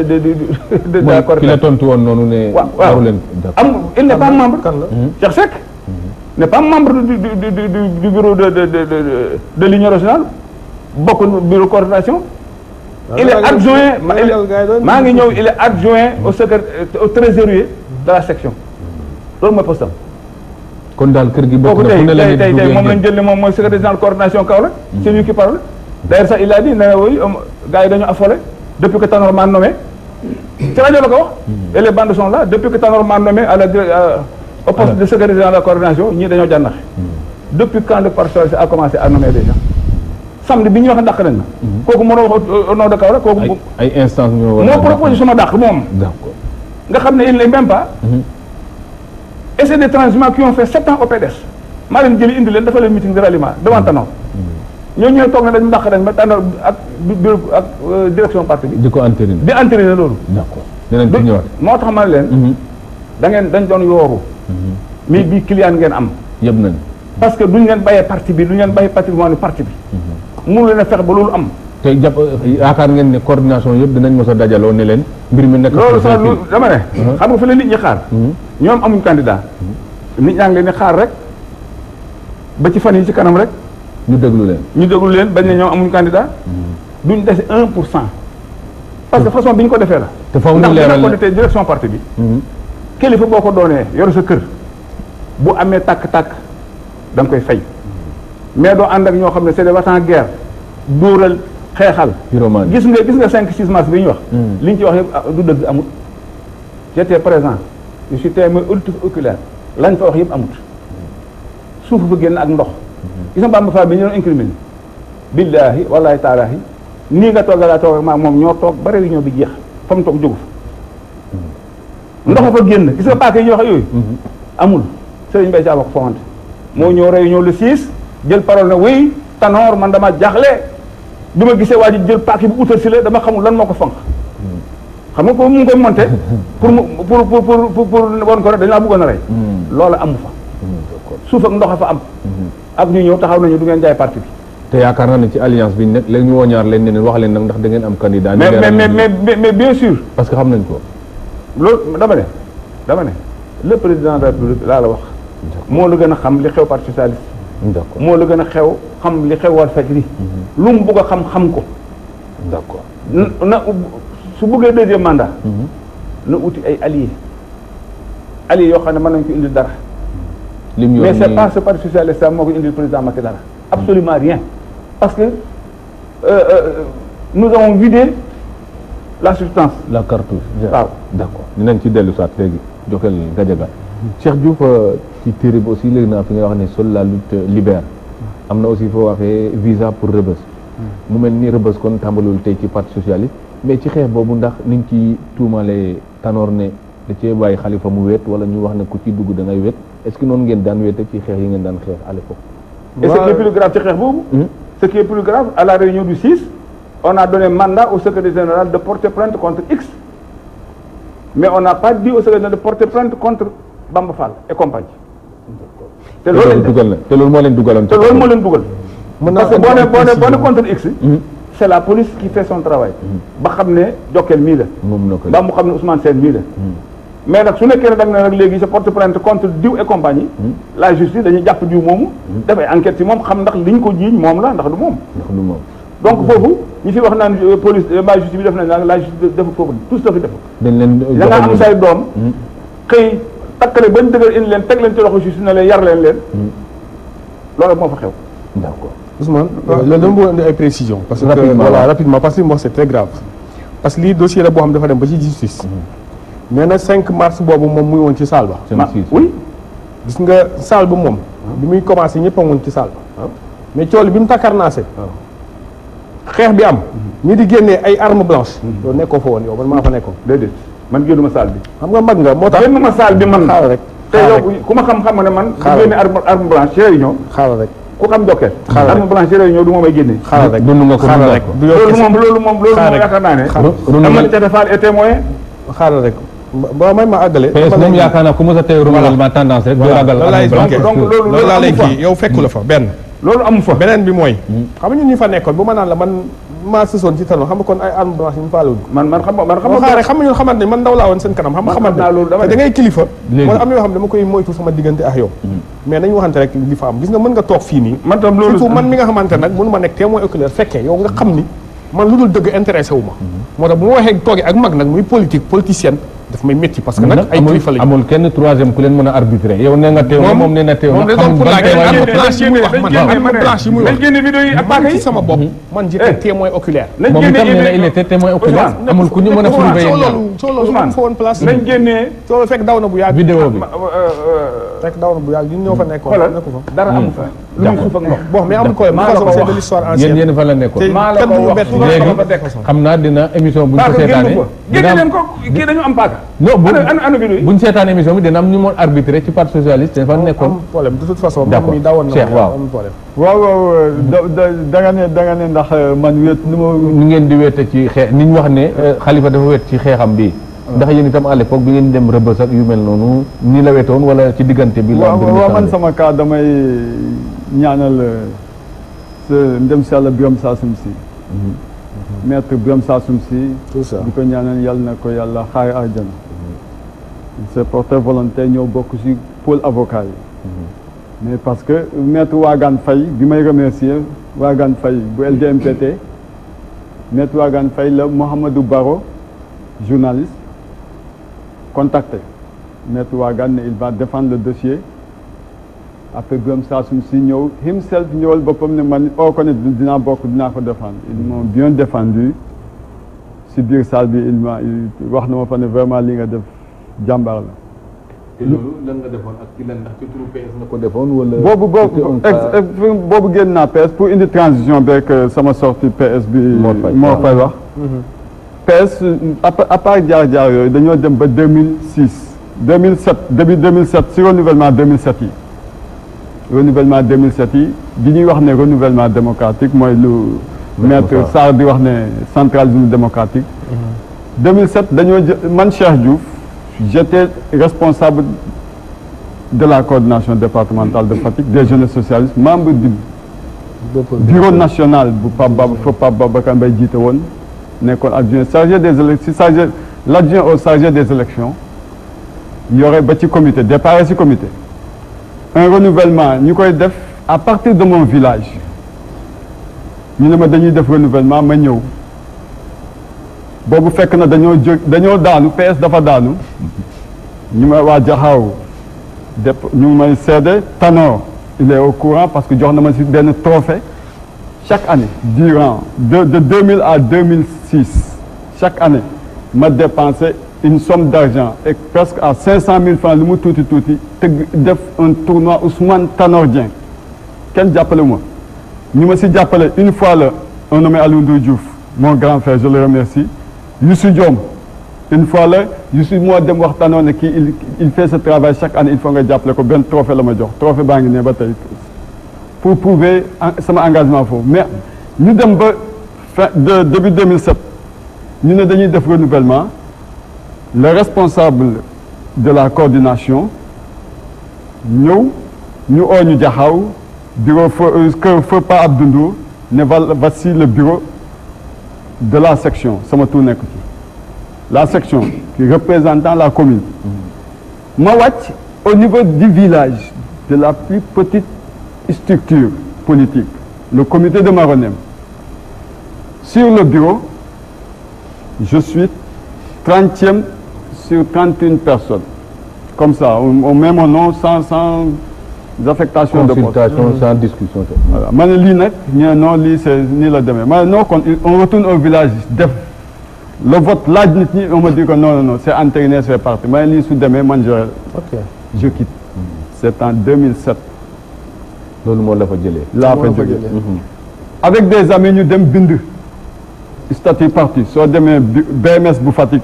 les papiers sont là parce que lu ñuy wax rek dañuy wax dëgg lañ gëm. C'est ça. On a déposé les papiers ñu ñuy convoqué BMS xam nga loolu nit du ko inventé à Fatick on nous a convoqué plusieurs fois enquête de moralité pourquoi vous fondez un parti. Même votre camarade Babou Birame Faye m'a appelé au téléphone di ma laaj est-ce que Cheikh vous avez les moyens de votre politique. kon xam nga kooku ñooñu ñëpp ils étaient au courant. donc kon ñun dañoo gëmal li ñuy def bon en 2008 2009 bi ñuy fondé APR bu ñu koy ootee hôtel j'étais présent les responsables de Diakhao mën nañ ko témoin on était présent. Transhumance ou non transhumance mais je sais que je me dis moom laa sama dédicace bi je considère la transhumance mooy ku jógee fu wow amatul ñax dem fu tooy n'est-ce pas. bokkul ak kuñ dàqee fu wow ba mu daanu. non transhumance c'est de plein gré. de plein gré tu fais le constat que fi nga taxaw amatoo fi dara lu la fi arrangé lu nga bëgg. de manière propre en sens propre mooy fi ñax mi nekkatul. mais en sens figuré mooy fi sinécure. dividende prébende mbaa bénéfice privilège nekkatu fa taxama dem fële en sens figuré là yaay def sa démarche quelque soit yaa xam noo koy def comme ni ma ko waxee ndigal sëñ bee ma jox ndigal mbaa dëkk bee ma wax sama militant yi ma wax lay yi dañuy bëri tu pars dem fekki nguur gi en 2009 Macky en 2000 bu ñu ko nommé ministre dama ko bind livre dama ko bind lettre remercier ko adressé ko j'étais à l'office national la lettre est là Cheikh Diouf responsable des jeunes associations de Fatick il m'a remercié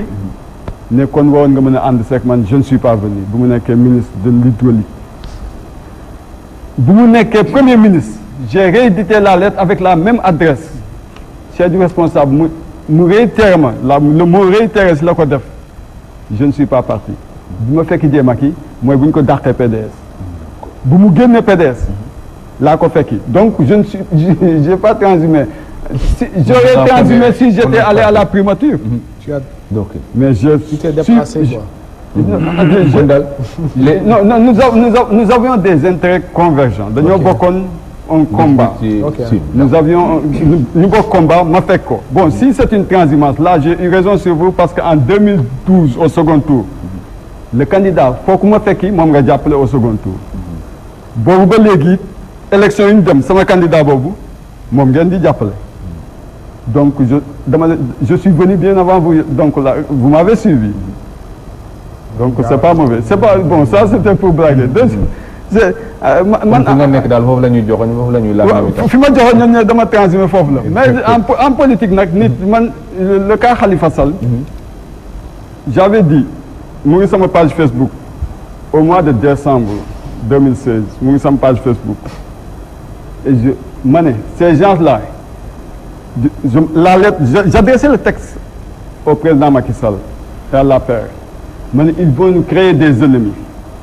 et en nous créant ces ennemis ils vont fabriquer des ténors politiques mu ngi sama page Facebook ku ko consulter wax ko et pourtant boobu arrêté gu ñu Khalifa ma ne ils vont nous créer des ennemis et ils vont et par ce fait ils vont créer des ténors politiques en réalité Khalifa avant qu'il ne soit incarcéré coow li bëriwul woon nii toute cette publicité autour de Khalifa ça n'existait pas le PS et Khalifa Tanor et Khalifa réunis c'était un faible pourcentage kon suñu xaajaloo Benno Bokk Yaakaar ni gagne pas beaucoup en tant que man Cheikh le militant qui a bu jël engagement plein dem APR dama gëm ne ñi lay fekk si boom kër gu lay gunge sa tool su xaajee njabootam tool ba li ñu waroon béy duñ ko béyati. xaaju ko 90% moo dem. kon léegi danger ngi noonu. Maître Moussa Sarr parce que tey bu demee ba mu yàgg da ngay mën a wax les suppliciés du PS ñooñu nag boo koy seet ndax da ngay dem ci kër Tanor ñoom lañ supplicié wala kër Khalifa ñoom lañ supplicié parce que dafa mel ni aussi ñoom booy seet da ngay naan à qui profite le crime tey wala boog bu fekkul na vraiment beneen relation war naa mën a am seen diggante njaboot gi booloo dafa mel ni ku ci nekk aussi boo demee li sa bopp am na lu mu la mën a wàññi parce que mu ngi ci loxo yoon te kii itam xam naa ne candidature am nekk na lu ñu hypothéqué ba pare. waaw fi ñu toll nii mënoo wax ci jàngat à qui profite le crime li wóor am na choc des ambitions de deux groupes au sein d'un même parti benn groupe bi Khalifa jiite ko beneen groupe bi Tanor jiite ko groupe bi Khalifa c'est un fondement c'est très simple il estime et c'est vrai Khalifa a une légitimité historique et politique kenn du ko werante Tanor également les gens considèrent que am na une légitimité également donc choc des ambitions boobu moo indi coow li kon à partir de ce moment là fi ñu toll li ñu mën a jàpp rek mooy coow li moom dana affaiblir PS lu leer la parce que am na groupe bu dem maintenant à qui profite ci kanam lay feeñ parce que politique du tey la lépp di feeñ mën na profiter Tanor ci kaw mu jàpp ne ak ñi mu àndal bu ñu génnee Khalifa à partir de ce moment là ça leur permet de renforcer leur mainmise sur l'appareil du Parti socialiste ak loo mënti wax appareil bu am njëriñ la te appareil boobu tey permettre na leen ñu continuer bokk Benno Bokk Yaakaar continuer am des responsabilités kon appareil boobu amal na leen njëriñ mieux à cause seen Benno Bokk Yaakaar bi ñu bokk donte PS faible la am na ay députés am nañ ay ministres am nañ ay PCA donc aujourd'hui seen bokk ci Benno Bokk Yaakaar ak seen appareil politique may na leen n'est-ce pas parti bi continuer fonctionner loolu lu am solo la ci politique seen yenn militants yi dinañ casé wu et cetera en plus danañ am visibilité politique donc côté boobu am na ci njëriñ côté Khalifa mën nañu wax amal na leen njëriñ ko amal leen njëriñ ci saa si mais loolu analyse superficielle mais comme li ma wax rek li ci kanam raw li bët ca kanam la lépp di leer benn Khalifa xaajoo bi mën na wax enfin parce que bu ma nekkoon ci parti bi tam toog ci Tanor waajagul dem parce que Tanor gisaguma fu mu def déclaration ne dafay bàyyi te Khalifa nekkatul xale 60 ans du mag mais du xale itam ak ku gis jaar-jaari politique am jaar na aussi mu positionné wu pour bëgg a yor réew c'est légitime kuy day weesu mboote waaw parce que wees na ko fi mu ne nii comme jàpp naa ne aussi le fait que ñu génne ko ça peut lui donner benn possibilité de manœuvre et puis mu victimiser wu te xam nga soo xoolee taarixu Sénégal bu récent bu at yi Sénégalais dafa bëgg victimisation dañu ko réew moo xam ne dañu émotif toujours bu nit génnee du ñu seet diw moo am dëgg diw am dëgg du ma dugg ci débat boobu mais toujours suñ la génnee ci dara toujours nit ñi dañ lay yërëm njuuma politique yi waaw daal donc dañ lay may doole ziar. kon mën na profiter également de cette victimisation te nag ak loo mënti wax groupe bu organisé la am nañ pexe parce que mairie Dakar tuutiwul am nañ ay réseau boo xoolee niñ ko téye ni ay soutien ñu ngi jóge fu ne ci àdduna bi pour wane ne Khalifa am na pexe ak ñim àndal kon loolu mën na nekk gain ci moom pour mu mën a ber daaraam pour mu mën a taxaw nag affranchir de Tanor parce que boo xoolee ci jàngat politique pendant depuis 5-6 ans nit ñi lu ñu lay wax ba Khalifa qu'est-ce qu'il veut il faut qu'il se décide parce que tey am nañu ko bëgg a jàppale mais il se disait toujours Khalifa dafa tekkaaral trop par rapport à Tanor te Tanor du ko may yoon wi kon que du ko may yoon wi jaadu na mu jël responsabilité donc peut-être ñooñu aujourd'hui am nañu occasion ñoo fekk si côté nekku ñoon ci parti bi pour jëmmal ko pour ñu xeex maintenant nag ca kanam nag fii ak ñaari at ñett at ba juróomi at ci la ñuy xam dëgg-dëgg la ñuy mën a solder les premiers comptes xool ndax Tanor la mu dese ca parti ba jural na ko ngëneel ak doole ci kaw politique est-ce que Khalifa aussi ak ñooñam ñoom ñi ñu dàq ñu organiser wu en force politique est-ce que les résultats wane na ko mais jàpp naa ne ci saa si kenn ku ne mën na la amal benn njëriñ mais li am solo ba am solo te ñoom ñëpp moom la ñuy wut mooy am nekk une force politique déterminante pour soit ñu yor réew mi soit bu ñu yor réew mi mën ci peser parce que politique loolu mooy stratégie parce que ku créé parti politique ku ne leen rek la ñoom nooy def ba jot ci réew mi boo ci mënagul jot stratégiquement nga xool noo ci peser ba mën ci am sa cër organiser wu surtout réew mu mel ni Sénégal nga xam ne bokk ci nguur du handicap pour mën a yor réew parce que boo seetloo Sénégal c'est pas un peuple boo xam ne politiquement dañu bëgg rupture totale soo seetloo ñi nekkoon ci nguuru Ablaye Wade nguuru PS Ablaye Wade ci bopp nekkoon na nguuru PS toujours bu ñu demee élection da nga gis ne ñun dañuy am doole alors que boo dégloo nit ñi di wax c'est comme si seen doole dafa war a wàññeeku donc c'est peuple bu digg doomu la bu xaw a raisonnable bu bëggul lu yemamaay donc toujours loolu da leen di amal njëriñ d'accord léegi parce que aussi pour terminer les grandes crises politiques aussi ne laisse jamais la justice indemne buñ gisee ne ñu ngi accuser régime bi de manque d'ouverture de tolérance ci yenn dossiers yi nga xam dañuy wax dossier politique justice aussi pour autant est-ce que amul nu mu war a doxalee itam bi mucc ci yu mel noonu ndax temps yi yëpp ay professionnels de magistrats notamment ay yeneen auxiliaires de la justice nee nañu indépendance bi daal seen problème la ci côté boobu aussi interpellation bi waaw xam nga Ousmane indépendance su magistrature loolu du wax buy jeex ci benn bés indépendance ay texte a koy joxe mais ay nit a koy jëfe ca dëgg-dëgg boo xoolee texte Sénégal yi organiser magistrature théoriquement am nañ indépendance maintenant nag ñoom ñiy àtte am na ñenn ñu ko def am na ñeneen ñoo xam ne ñoo ko décidé wul mais loolu mbiru nit ku ne la ci sa bopp en résumé maintenant ak lu mu ci mënti doon réew démocratie justice daf ci am solo parce que justice mooy arbitré parce que justice moo nekk ci digg bi su ay nit jotee bu ay kuréel jotee bu ay parti jotee justice moo war a wax aw leen nii lii dëgg kon du intérêt benn homme politique nga nasaxal doxalinu yoon intérêt homme politique yi intérêt ñun Sénégalais yi intérêt acteur de la justice yi ñu doon mooy dooleel nguur dooleel justice parce que dooleel justice boobu mooy tax suñu réew mën a taxaw bu rafet nga xam ne quel que soit les cycles d'incompréhension les troubles les crises réew mi dina mën a tegu ak loo mënti wax itam c'est vrai que ci doxalinu justice am na lu ñu ci mën a ŋaññi ça ne date pas d'aujourd'hui 62 crise u Mamadou Dia justice rendre na décision donc aussi soo xoolee taarixu Sénégal les crises des partis au pouvoir ou des partis très proches du pouvoir toujours dañuy jàpp ne justice dugal na ci loxo loolu lu yàgg Sénégal la mais li ci am solo rek mooy génération yi dañuy doxalin biir soppeeku am na loo xam ne mën nga ko def ci justice il y a de cela 30 ans aujourd'hui mënatoo ko def parce que nit ñi ils sont beaucoup plus conscients am na loo xam ne nangootuñu ko te ils sont beaucoup plus imbus de leur responsabilité man li ma jàpp mooy lenn nit ku ne li nga jàpp ne moo nekk ci yow jàppal ne lu ko raw moo nekk ci Mor jàppal ne lu ko raw moo nekk ci monsieur Gadiaga jàppal ne lu mu ko raw justice bi ay sénégalais lañ comme ñun ni mu amee ñu mët ci classe politique bi am ñu doyadi ñun ñi politique agul am ñu mët am ñu doyadi ci justice bi ñàkkul am na ñu mët am na ñu doyadi waaye li ci am solo rek mooy bu nit ñi jàpp ne justice bi xar mu nërmeelu la et que mën nga ko ñàdde nu mu la neex dara du la ca fekk loolu yaakaaruma ko moo tax souvent dañuy am mbetteel at yii ñu passé am na ay dossiers yoo xam ne waxoon nañ fi ne dossier politique la mais terewul ay décision wàcc na kon li ma jàpp daal mooy rôle alerte bi ñëpp joué nañ ko mooy homme politique yi def nañ seen alerte pour gën a ñaax justice bi ci seeni responsabilité yéen journaliste bi def ngeen seen alerte li ci des nag nañ leen wóolu doyloo leen jàpp ne dinañ def seen warugar parce que tamit il y aura un Sénégal après Macky il y aura un Sénégal après Khalifa et il y avait un Sénégal avant c'est pas cette classe politique ñoo ñuy tere dem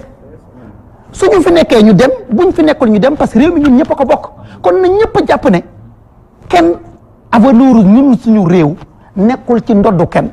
ah des séquences temporelles bien déterminées nag danañ ko dénk nit mais bu fa jógee day dem keneen remplacer ko kon nañu sàmm loolu nga xam ne ñun ñëpp a ko bokk ba nga xam ne ku ci yor boo demee bu keneen ñëwee itam yor dem ñun ñëpp ñu mën a xoolante dajawante ba ku ne mën a natt ne man kat su ma sañoon lii def ko mais jotuma ko def nangam loolu moo ñuy jëmale kanam li ci des yëpp amul njëriñ wax bu yàqu rek la. Mor Faye parce que ñu ngi waaj a dem ci élection junj nga candidature ñoom Jokal junj ngeen candidature le verre à moitié vide nga ne le verre à moitié rempli parce que avant élection ay nit ñu doon quitté parti socialiste. te jamono yow nga xamante ne yéen a ngi nekkoon ci doole yore nguur te ji ngeen yoratul nguur nga xam ne soubresaut yu mel ni yëngu na lan ngeen mën a def vraiment nga yaakaar ne war na mën a stabiliser ni wala ngeen rempliraat verre boobu fan la ñuy jógee ak fu ngeen ko yaakaar. merci Ousmane je crois que situation bi muy dund nii gënal kenn benn socialiste man comprendre naa sama ñaari mag ñii donc koo xam da ngeen nekkoon ba nekkatoo leen. bu loo amoon lu ko neex ci parti bi du dem forcément am na lu ko naqari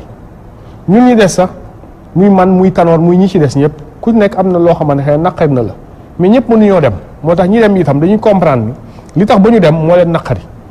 mais loolu duñu leen ko jàppee mais taw itam mooy li ma doon wax rek la vie continue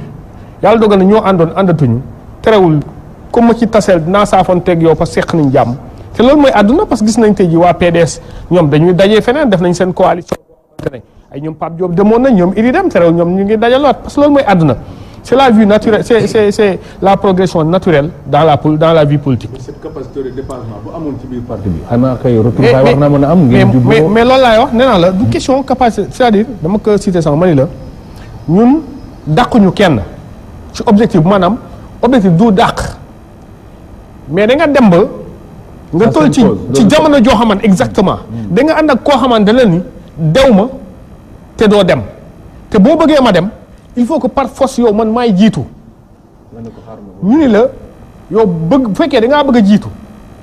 am nañ mécanisme ci biir parti bi noo xam ne mooy tax nga jiitu te comme bés ba jotagul yow xaar bu bés ba jotaa yow nga ñëw laaj comme ni mu ne en 2014. moo tax la kan ngeen ko fixé 2014 la woon. 2014 donc 2018 àggaguñ fa donc le problème de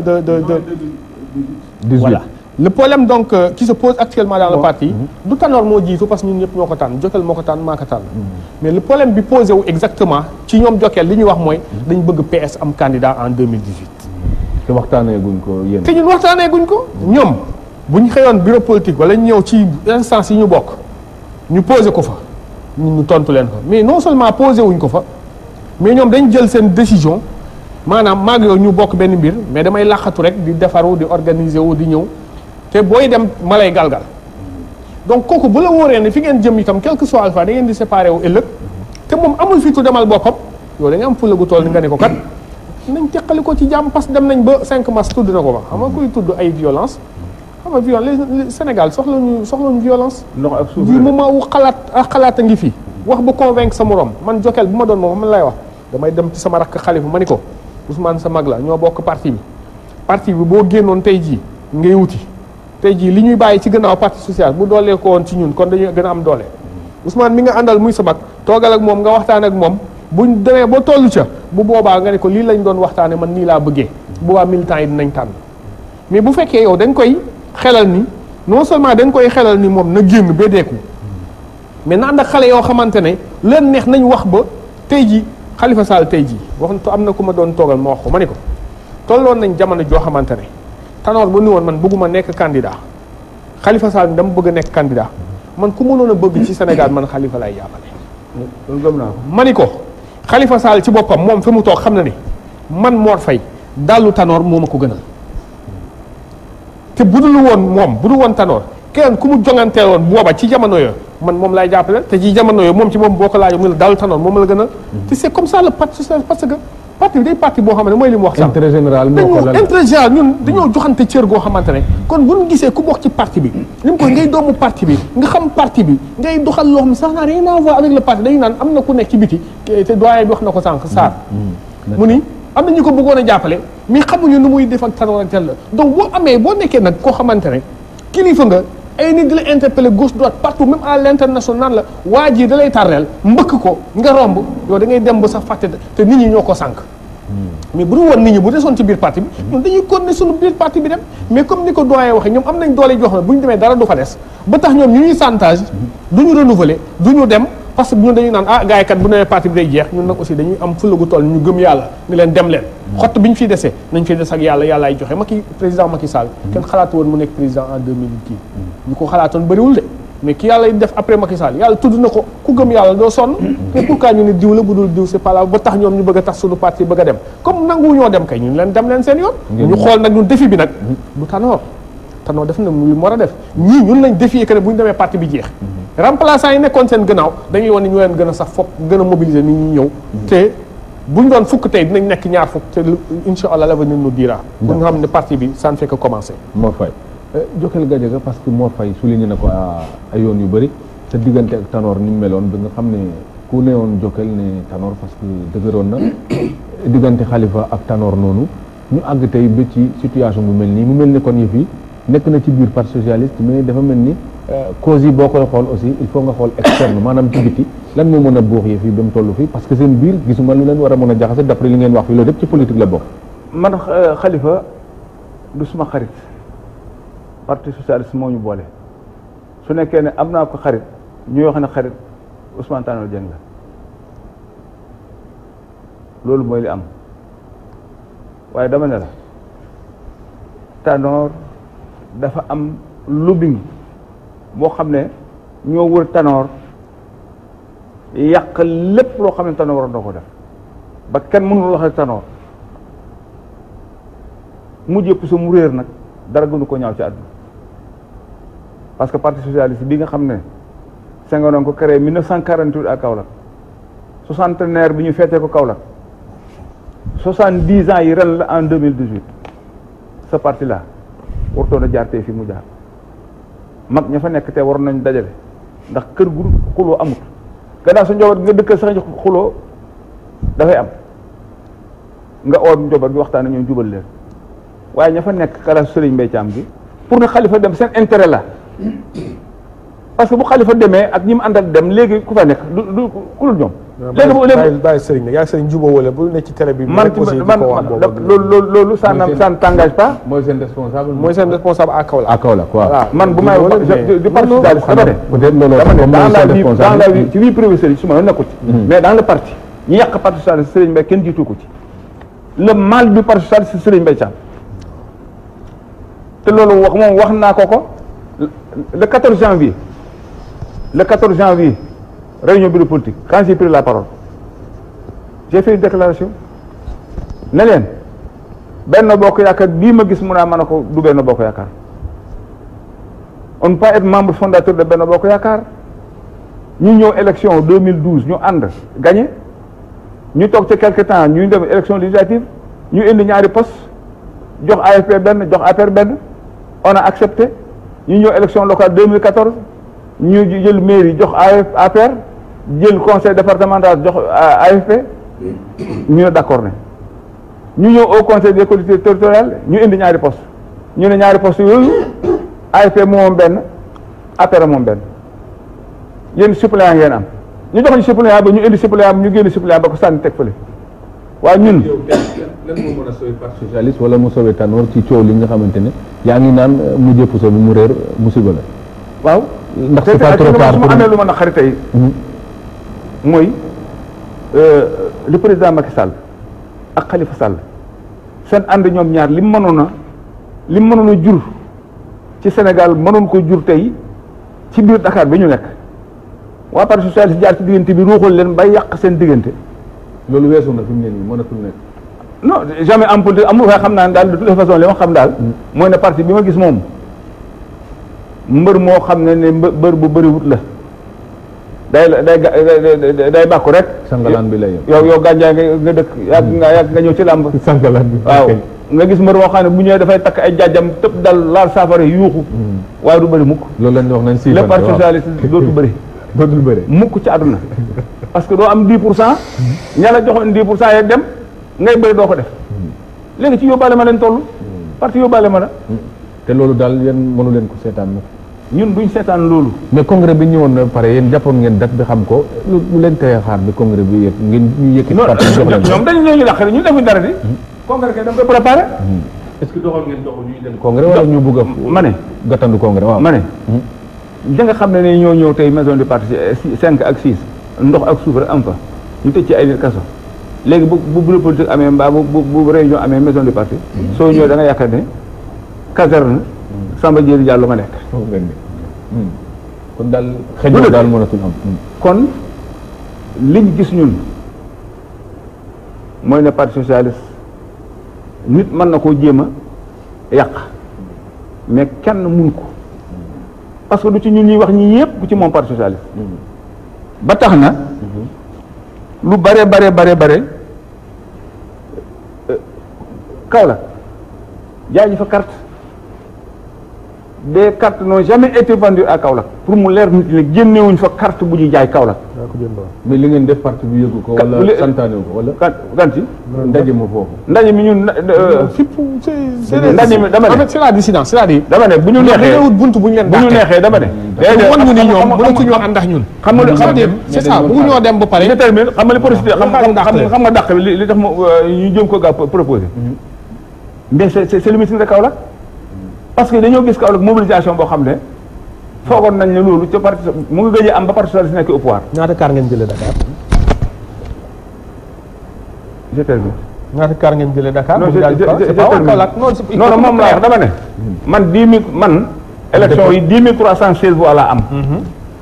su ma amee 10 316 ci élection mois de juillet su ma ootee Kaolack xanaa un tiers bi war naa. mais ñaata maa ngi ñëw rek dama ne xanaa un tiers bi war naa ñëw bëgg a xam loolu dama ne peut-être responsable la fi jëlee. non ma ne xam nga gannaaw man corde lu ma Dakar li ma xam daal nga xam ne lii maa ngi koy wax ci télévision daa koy wax daam loo bi nga xam ne mooy président gare routière Dakar jox na ma 50 taxi 50 car ak 20 taxi 50 car nag déjà car bu ne 30 personnes ça fait 1500 personnes ci dans la commune waxuma dans la commune te l'essentiel ña fa nekkoon nu mu mënta toll ak fu mu mënta jógee ils sont contre la direction du parti et c'est ça l'essentiel kon de Dakar lañ jógee bu ñu jógee Dakar dañ leen a contre suñ jógee Tamba dañ leen a contre kon yéen lu ngeen seede fu mu jógee fu mu naka waaye léegi looy woo ñoom Tanor tey ñoom ñoo yore pot bi ñu sotti te loolu le 31 ma ne le 31 le 31 à travers les médias vous avez vu ce qui s'est passé à Koumbal xanaa Koumbal moom du ngeen ne waa Dakar dafa ñëw te mobilisation bu toll ni ñu def Kaolack le 16 décembre le 31 décembre moom lañu def Koumbal te noonu nañ nar a def région yi yëpp ci ba région yi daj ba région yi daj ba région yi daj su boobaa xanaa ñoom dinañ xam ne ñëw jot nañu fekk si leen waaw déedéet xoolal jëmuñ fenn ñoom demuñu bëriwuñu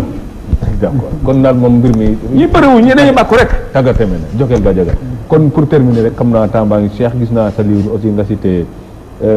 Louis Latarus mooy wax ne waaw en démocratie la politique est l'art de supprimer le mécontentement ñoom dañoo perdre art boobu wala parce que mécontentement bëri na te jigul parti parti politique yi buñ ko soo xoolee au niveau du parti socialiste comme du PDS ak yooyu on s'appelle camarade frère de fraternité camaraderie donc ñoo xam ne ay liens yu fort moo leen boole kon tey su nekkee ne am na mbooloo fu mu am il faut mu am ñoo xam ne mer nañu mbaa gis nañ seen bopp si l'homme est susceptible de nature ku mën a analyser mën a critiquer mën a ne lii ànduma ci kon loolu soo dama yaakaar ne dans une formation politique suñ ne camarade li ngeen di wootante su amee ñu mer da ngeen di oote waxtaan si biir camaraderie boobu lien fort yooyu ba delluwaat ba tegaat affaire bi suuf frère que ñuy oowee frère aussi c'est le même cas mais suñ demee tey ba parti politique su bëggee def réunion il faut que les forces de l'ordre taxaw nekk en appoint fële foofu y a plus de camaraderie foofu camaraderie amul fraternité amatu foofu nañ waxante foofu camaraderie fraternité amatu foofu parce que les partis ont une liberté de se réunir quand des gens ay nit suñu dajaloo bokk fu ñu jëm ne lii la ñu bëgg war nañu mën a toog dans la fraternité la camaraderie la gaieté comme ni ñu ko waxee def seen réunion léegi nag mécontentement moom fu mbooloo am il faut mu am ñoo xam ne seen gis-gis day wuute ak ñeneen ñi ci biir contradiction du ci ñàkk ba mukk mooy lu maître Sarr di wax le centralisme démocratique c'est paradoxal parce que wax nañ ko ci biir parti politique yi ñoom dañuy exiger la démocratie au sommet de l'État parti bu nekk dans l'opposition tu dis que il n'y a pas de démocratie soo nekkee au pouvoir tu dis qu'il y a la démocratie ñoom deux slogans moo am mais au sein des partis ces mêmes responsables qui réclament la démocratie au sommet de l'État au sein de leur parti nga xam dañ ko structurer tel que nu ñu structurer état bi sérénité bu war a am dans la marche de l'État war fa am la démocratie n'existe pas en interne ci parti yi démocratie nu ko maître sa wax effectivement le centralisme démocratique dafa métti fi mu ne waaw les idées divergentes moom soxlawuñ ko dans une formation politique te loolu la leader yi war a bàyyi pour mën a yëkkatiwaat seen parti ñu mën a dund Cheikh Diouf Maître Moussa Sarr temps bi jeex na kon pour jeexal rek kon situation nouvelle xanaa conscience nouvelle méthode yooyu doxalin yooyu jot na tey parti yi jël ci conscience tuuti xam ne nañ doon gérer démb ak tey faw mu wute non il faut ñu avancer parce que man bokk naa ci Sénégalais yi gëm ne on a une démocratie mûre suñ démocratie n'est pas une démocratie binaire donc pour que nag ñu mën a dund démocratie boobu ak maturité il faut parti politique ak homme politique yi régler ñaari mbir bi ci jiitu mooy il faudrait qu'au niveau interne des partis ñuy dawal démocratie bàyyi nit ñi di génne seen xalaat di waxtaan mettre en place des règles de jeu transparentes di ko doxal teg ko ci table bi militants yi ku ñu àndal ni ñun gis-gis bi li ñu àndal topp ca loolu mooy law bu ëllëg bu ñu réew ñu am culture démocratique parce que Sénégal dafa am déficit culture démocratique ak li coow li di bëri. Deuxième chose également loo xam ne dañ koy ñaax homme politique yi mooy il faut qu'on arrête d'infantiliser notre démocratie c'est que démocratie du wax mbiru élection rek war nañ jóge ci phase boobu c'est que il faut que classe politique bi toog waxtaan mettre en place des règles pour les générations futures concernant les élections mënuñu passer notre temps dans notre pays di wax toujours n'est-ce pas de démocratie électorale ou électoraliste règle du fichier et cetera dañoo sonn ci loolu parce que sénégalais sunu xam-xam sunu xarañ wees na foofu kon nañu bàyyi duñu infantiliser na nit ñëpp toog classe politique bi ne yëpp laa wax ñu régler question yooyu defar fichier bu normal mettre en place des règles démocratiques yu leer nañ mbiru élection te ñu jublu nag xool ci nan la ñuy def pour askan wi ñu defar seen dund defar seen njàng defar seen lekk defar seen wërgu-yaram looluy farata te ñu bàyyi waxu caaxaan yi nga xam ne mu ngi fi bugg a yàgg lu ëpp ñeent fukki at waxu caaxaan rek la ñuy wax nañu pousse dëkk bi mu jëm ci kanam te loolu rek ko mën a jëmale kanam nag. Maître Moussa Sarr ñu ngi lay gërëm di la sant waxtu bi dab nañu Mor loolu parce que waxtu bi dab nañu une seconde rek waaw voilà c'est ça voilà donc xëy na sax waa opposition la ñu gën a dégg ñuy wax ci affaire carte électeurs yeeg yooyu man yàlla dafa dogal ba jox gu ma sama carte te xam nga ay affaire carte électeur day bëri li mu indi ay coow ci réew yi man may ñaan président de la République mu jël question boobu vraiment en main une bonne fois pour priorité daal boo xam ñu régler problème carte électeur mu bañ a doon loo xamante vraiment day divertir population ñu régler ko parce que même en dehors des élections citoyen ba da nga war a am sa carte électeur may woo sama xarit yi itam ñi nga xamante vraiment suñuy camarades dañoon yàlla dogal nekkatuñu waaw ñu xam ne àdduna moo demee noonu rek comme tey ji kiiwatuñu ñoom itam nañ jéem a béy seen waar rek ci mbir mi ëllëg yàlla rek xam mais vraiment yéen i ŋañante saaga yi ñuy continuer di saaga loolu du ay valeur daal donc loolu bëggoon na aussi ñu bàyyi xaalisu parti bi daal duñu leen ko bàyyee duñu leen bàyyee oto yi duñu leen bàyyee station essence bi duñu leen bàyyee maison du parti mooy patrimoine bi daal patrimoine baa duñu leen ko bàyyee tey duñu ko bàyyee ëllëg génnuñ tey génnuñu ëllëg kon daal loolu faw justice waaw maa ngi gërëm nag di gërëm tous les responsables de Kaolack commune et de Kaolack département d'accord muy góor ak jigéen ak mag ndaw d'accord ak ñëpp leen bu précision man parti socialiste ci télévision le parti socialiste n'a jamais fait rien pour moi ñëpp lay xool ci ñoom kenn defulu ma dara ci parti socialiste absolument rien kon ku ma ñoom xam nañ ko dundal nga parti waaye dundoo ci dara laa ci dundul amul lu ma parti bi moo sa defal benn teraanga bu parti socialiste moo sa yëkkati teg ko suma loxo te def nga 47 ans ci parti bi élection 2007 12 bii passé ñun waa Kaolack ci élection Tanor dajal nañ 5 millions dafa ko campagne contribuer ko ci élection d'accord et le parti n'a rien fait pour nous Jokal Gadiaga kon ñun kuñ ci wax dëgg dañuy jàkkar la yow wax la ñu ngi lay gërëm wolof ñaari def ne nag si booru kat tànk tuwee ba dafay yaa ndax bu ngaralewu rek du am dara kay ñu ngi lay gërëm di la sant Jokal Gadiaga kon mbiru njiit a ngoog njiit da ngay fàttaliku ñi ci gannaaw parce que itam nag nee nañu boo yoree ñu muus da nga leen moytoo muuse boo yoree itam ñoo xam da ngaa jàpp dañoo dof bu leen yëgal ne dañoo dof kon mbir mi daal yaakaar naa teg ko ci yoon am na ci solo te ngarale nag dañ ni jéeb bi ci gën a ndaw mooy tubéy bu teppeeku kon ñu ngi koy muslu ñu ngi lay gërëm di la sant Jokal Gadiaga merci maa ngi lay gërëm di la sant Mor Faye di gërëm di sant Cheikh Diouf di gërëm di sant Maître Moussa Sarr di gërëm di sant ñu daan teewlu yëpp di gërëm di sant Oustaz Assane Diouf mi réalisé émission bi Cheikh Diop ak Cheikh Ndiaye ñoo nekkoon ci régie mbokk yi ñu ngi leen di gërëm di leen sant wasalaam